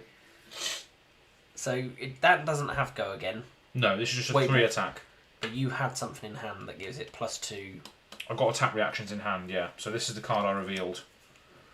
Target weapon attack gains +2. No, that's not a weapon. No, so it's not very good. No. With that, don't know why this is in here to be honest, but more than likely, you're going to have something else to make it better. But if I do it, I can't do much on my next turn. Take the risk. You're on loads of life. Well, yeah. You've got a whole extra dice than I have. Yeah. So I will take the risk. So 3 damage coming in. Yeah. No reactions. No. So you just take 3 then. Yeah. So I had nothing else in my hand that I could use. But I'm going to put this into the arse and then draw 3. Shove it deep up into the arse. Into there, right in there. That's it. That fizzles. So that's a quicken token. That can stay there. I'll just put that there as a symbol of the quicken token. And then yeah, it's your go. What is all this? Ziggy, how do you pilot warriors? Very confusing. So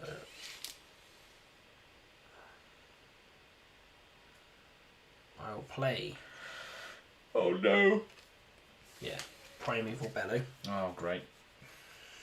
So additional cost, discard a card at random. Yeah.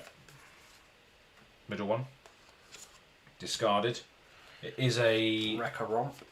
6+ attack, so I do have to intimidate because of your brute trigger. Yeah. Which one do you want?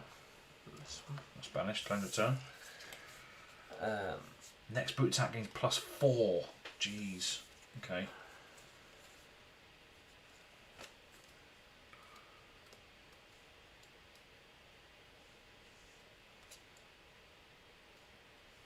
Oh wait. And that counts as a brute attack, doesn't it? It does, yeah. Yeah. So I will swing with the Romping Club, pitching a Savage Swing. Okay, so also because you discarded a card, this will also get a +1. Yes, so that's 4, 5, 9. 9, right. Oh, jeez. Okay. 9 damage. Okay, so that's quite good. So first of all, we're going to declare a block from hand being a 3. Yeah. Any reactions? I do not have an attack reaction to this. Okay, so I have a defense reaction. I'm going to play a Steel Blade Shunt, costs 1, so I'm going to get rid of this. So I've got 1 left over, but it doesn't really matter in my turn. So this blocks for additional 5, so 8 in total. So I'll take 1, but this says if Steel Blade Shunt defends a weapon attack, which is, it deals 1 damage to you. Okay. So we both take 1. Nice.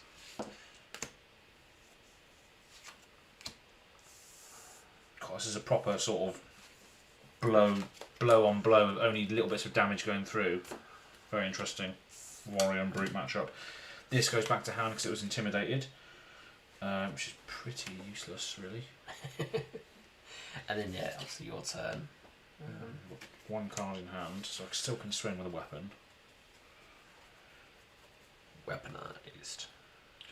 And it will have Go Again because of the quicken token, which is interesting. So yeah, okay. So we're just going to let's do that. So yeah, we're going to destroy this Gallantry Gold equipment by paying a resource. So we're going to pitch this. So we've got 1 left over.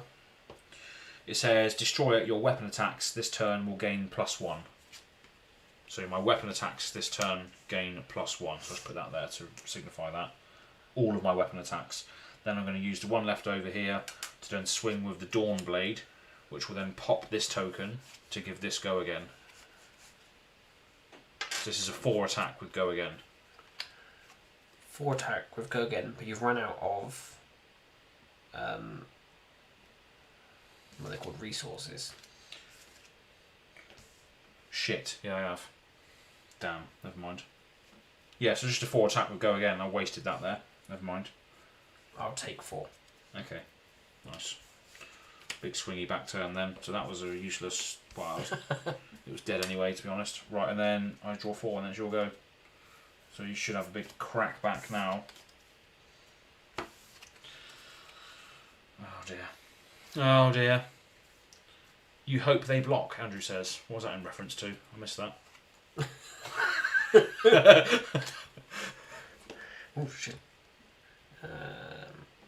So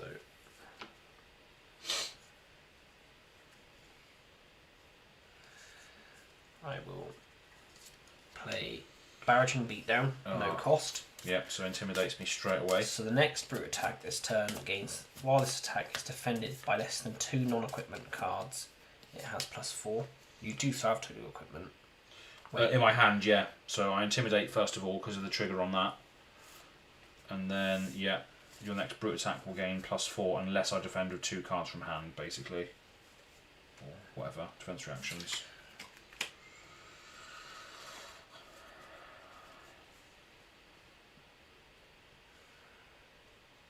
So then,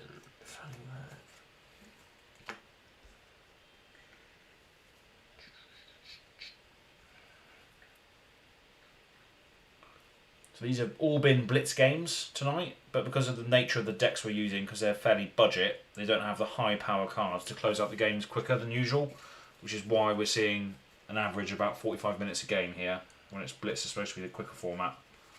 Plus we're playing with new players, so... so I'll play... They're doing the same for me, aren't they?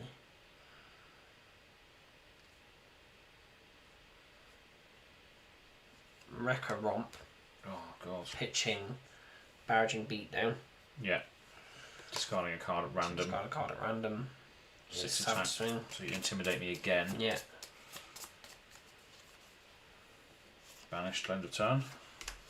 These are the only cards I have to block with. Brilliant. That's all battle worn. So this is coming in for 6, potentially 10 if I don't block with 2 cards. Yeah. So if I block with 2 cards, it won't get the buff, which makes sense. Unless I want to try and swing back again next turn. Oh, the 10 is just too much though, isn't it? Really? So yeah, we'll just get rid of these. So we're going to chuck these 2 under it, so this doesn't happen. Yeah. So 5 blocked, so we take 1. 1. Yeah. Okay, these go back to hand, and then you draw up, I believe. Yeah. Okay. Okay.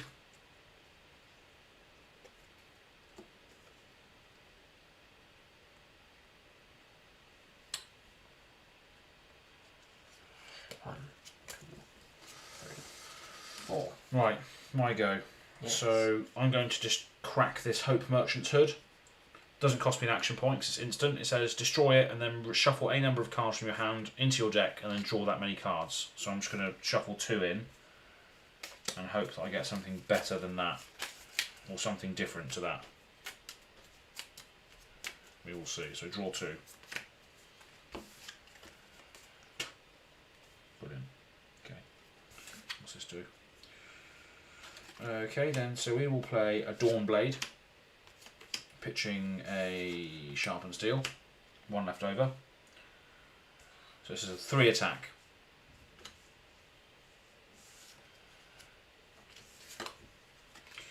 Three attack with nothing else going on at the moment.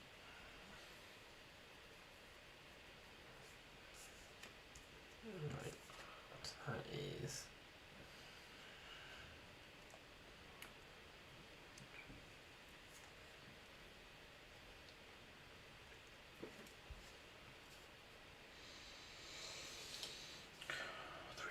Nothing else going on.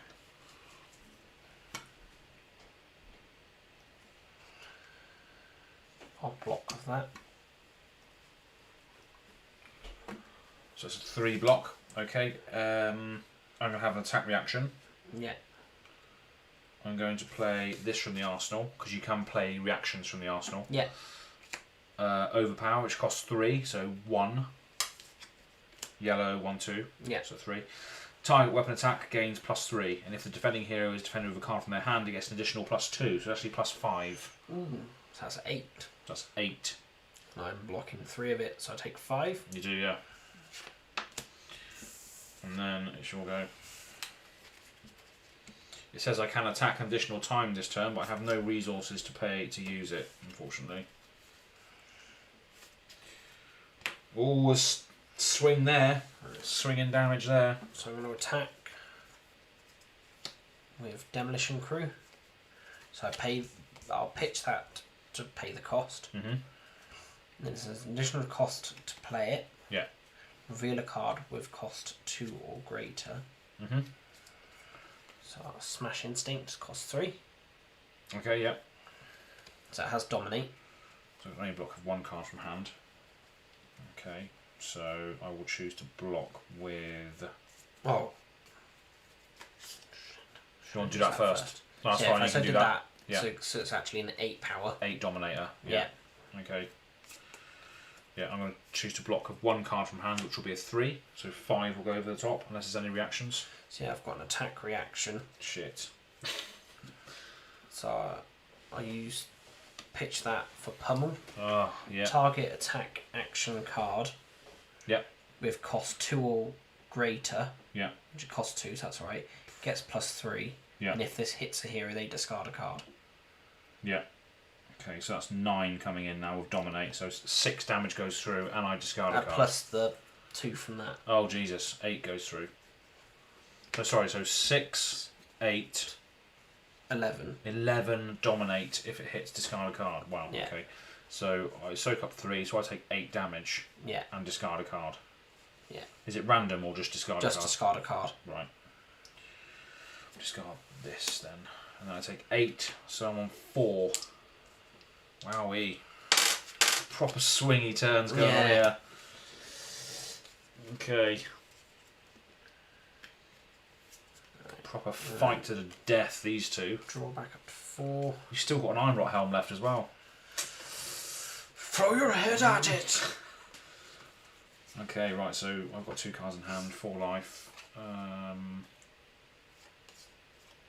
I guess we just do that. Let's just do that. Flock of the Feather Walkers. Getting rid of this, so 1 left over, which won't really matter because I don't have Go Again. Oh no, I can't do that because it's additional cost. I have to reveal a card with cost 1 or less, which I don't have. So I can't even do it. So all I have to do then is just pitch this to pay for a Dawnblade attack. Swinging him for 3. Swinging him for 3.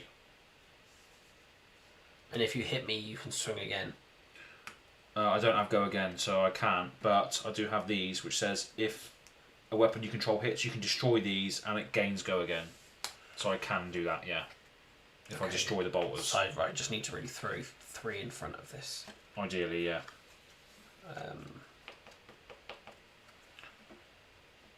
Pummel is nice, it lets you choose. Yeah, Pummel is vile. I'll throw Primeval Bellow in front of it then. Yep, so Dawnblade's fully blocked. I'll arsenal the card there and then draw up and then she'll go again. If you've got another Demolition Crew, that's just... I'm going to die, I think. Demolition Crew's pretty good in these budget games.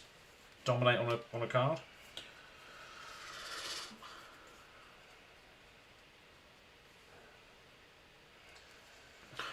Yes, Pummel is quite nice.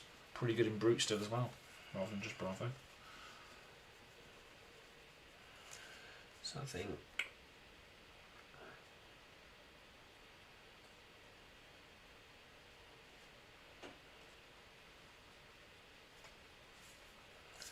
play Primeval Bellow. And make to discard a card at random. Yeah. That one. So that's the 6 power one. So that intimidates me. So Intimidate.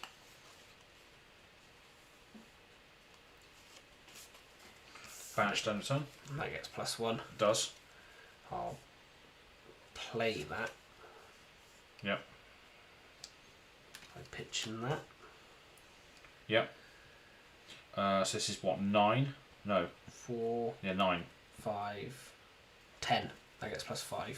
Oh, +5. Wow, okay. So yeah, 4 plus 1 there's 5, 10. 10. Oh, thank goodness I didn't have Dominate. So I'm on 4, so if I chuck 2 cards under it, that's still lethal. That's vile. So I have to chuck all 3 cards underneath it then. So yeah, 3, 3 and 3. So I take 1. Yeah. So I'm on 3. But that is my hand depleted, apart from the card that you intimidated from me. Yeah, and we've got 1 in the arsenal. Okay, yeah. That's an I draw 4. Okay, right, so that's, I guess that's a little bit of... And over to you, yes. Yeah, so I'll just be swinging with the Dawnblade for pitching that, so I've got 1 left over. Just 3 attack.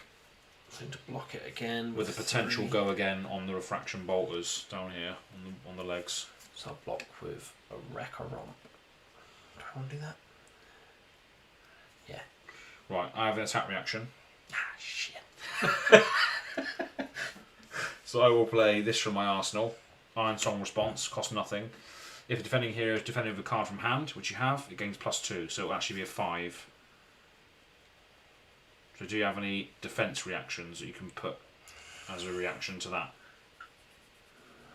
I do. You do? I'll have to pitch both of those to play it unmovable. Oh, for God's sake. Yeah, so you block it out fully. Yeah. Yeah. Damn. But it means I've got nothing now. Yeah, but it's the right thing to do against Dorinthia is just keep blocking her, I think. Definitely. That fizzles, and then I draw 4. 3, 4. What's that doing in there? Oh, it's a quicken token. Oh, I did have a quicken token in here after all. So yeah, I drew up, and then it's over to you. I guess you'll be drawing up and passing back to me. I think. Yeah, I don't think there's anything I can do here, is there? No, so you'll be drawing up and passing back to me.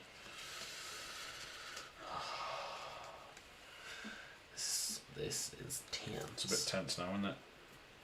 So let's go with Sharpened Steel. Next weapon attack gains +1. Go again. And then I'm going to attack with the Dawnblade, pitching a Nature's Past Pilgrimage. So I've got 1 left over. So this is a 4 attack.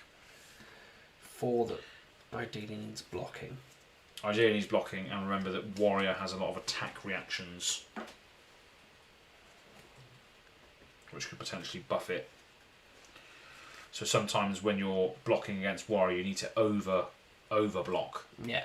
Because you're protecting yourself against attack reactions as well, potentially. But then again, I'm on 3 life, so I'm one big swing away of dying as well. So it is very close. And a fitting end to the stream today. Warrior versus Brute. Very back and forth, throwing weapons at each other.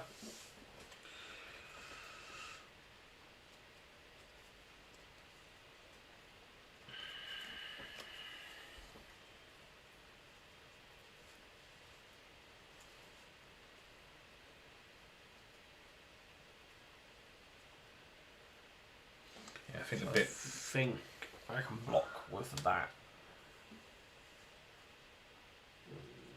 So this is currently a 4. Okay, so I have an attack reaction. I'm just going to go for it. Yeah. Attack reaction, I'm going to play Iron Song response for nothing. It's got a reprise effect because you have blocked with a card from hand, so it will get +3. So this is now a 7 attack. Do you have a defense reaction to play? Defense reaction. You don't? No. So 7. 7 to 3. 3. So I take 4 down to 1. Yeah.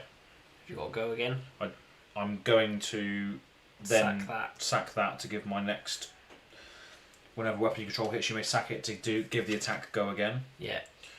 And that will also trigger Dorinthia now, so it says I can now attack again with the same weapon. Yeah. Use the floating 1. Use the floating 1 to attack again for 3. So I'll block 1 there. Yeah. I need to block 2. Yeah, because if this hits the second time, it will then get a counter. Yeah, so he fully blocks that. Or if it hits again, I'm dead. That's true. One now. Yeah. Cool. And then our Arsenal card, and then it's back to you. Back to me.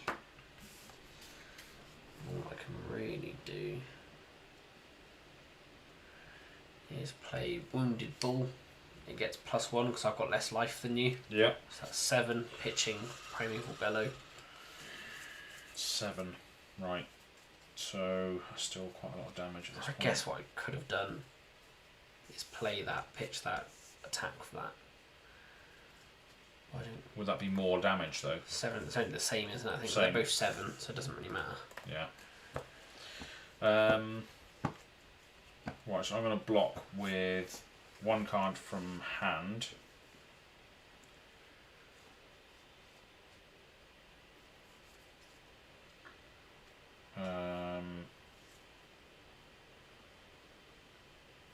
Which will be this. And then any attack reactions? I've got nothing. Okay, right. So I have a defense reaction. I'm going to play this. Steel Blade Shunt, pitching this to pay for that. Yeah. So it blocks for 5 as well. So 8. Block for 8. Yeah, so it blocks it all. Blocks it all. And it's over to me again. 1, 2, 4. Yeah. It's just about who's going to have the bigger hit. I think that's going to be you, to be honest, but we'll see. No things now at all. No equipment's left. No review. So we're just going to play this Flock of the. No, can we do that? Yes, we can. No, we can't. Bollocks. Oh damn! That's a rubbish card in this deck.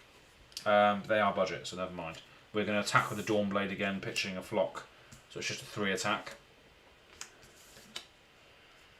Oh, we do have 1 left over, which is could be relevant.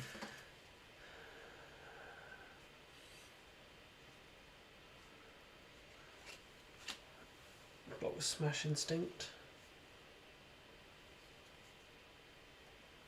I have an attack reaction. Okay. So I'm going to play Stroke of Foresight, which costs 1. Target weapon attack gains +1, so this is now 4. So close. Is that it, yeah? Yeah. Oh, there we are then.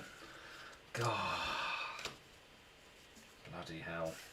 That was a pure swing fest. So next turn, I was going to do that. Followed by... And I couldn't do it because they both require a discard card to play. Yeah. So yeah, no, you'd got me hands down there. Yeah, I mean, you probably could have...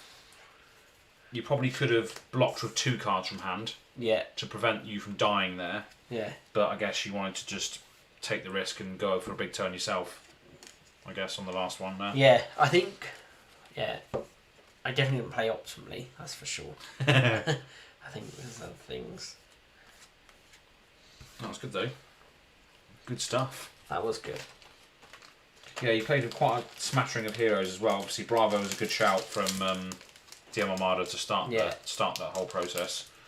And then you played with probably one of the hardest ones to play with. Chain, sort of, not quite a control deck, but definitely a lot more. There's a lot going on to manage. Yeah. And yeah, that last game was just pure, just smashing into each other, really, wasn't it? Warrior versus Brute. But there we are. Great That's stuff. pretty much the end of the stream. So thanks for popping on. No problem. It's been a joy. Yeah, I'm sure we might, probably do this again at some point. Yeah. Don't know how often it will be, but if you're up for it, then I'm happy to do it again. Yeah, definitely. So yeah, thanks for coming on. But that's pretty much it for today. So thanks for tuning in, everybody, and we'll see you on the next stream. Bye. Peace. Have fun. Have fun.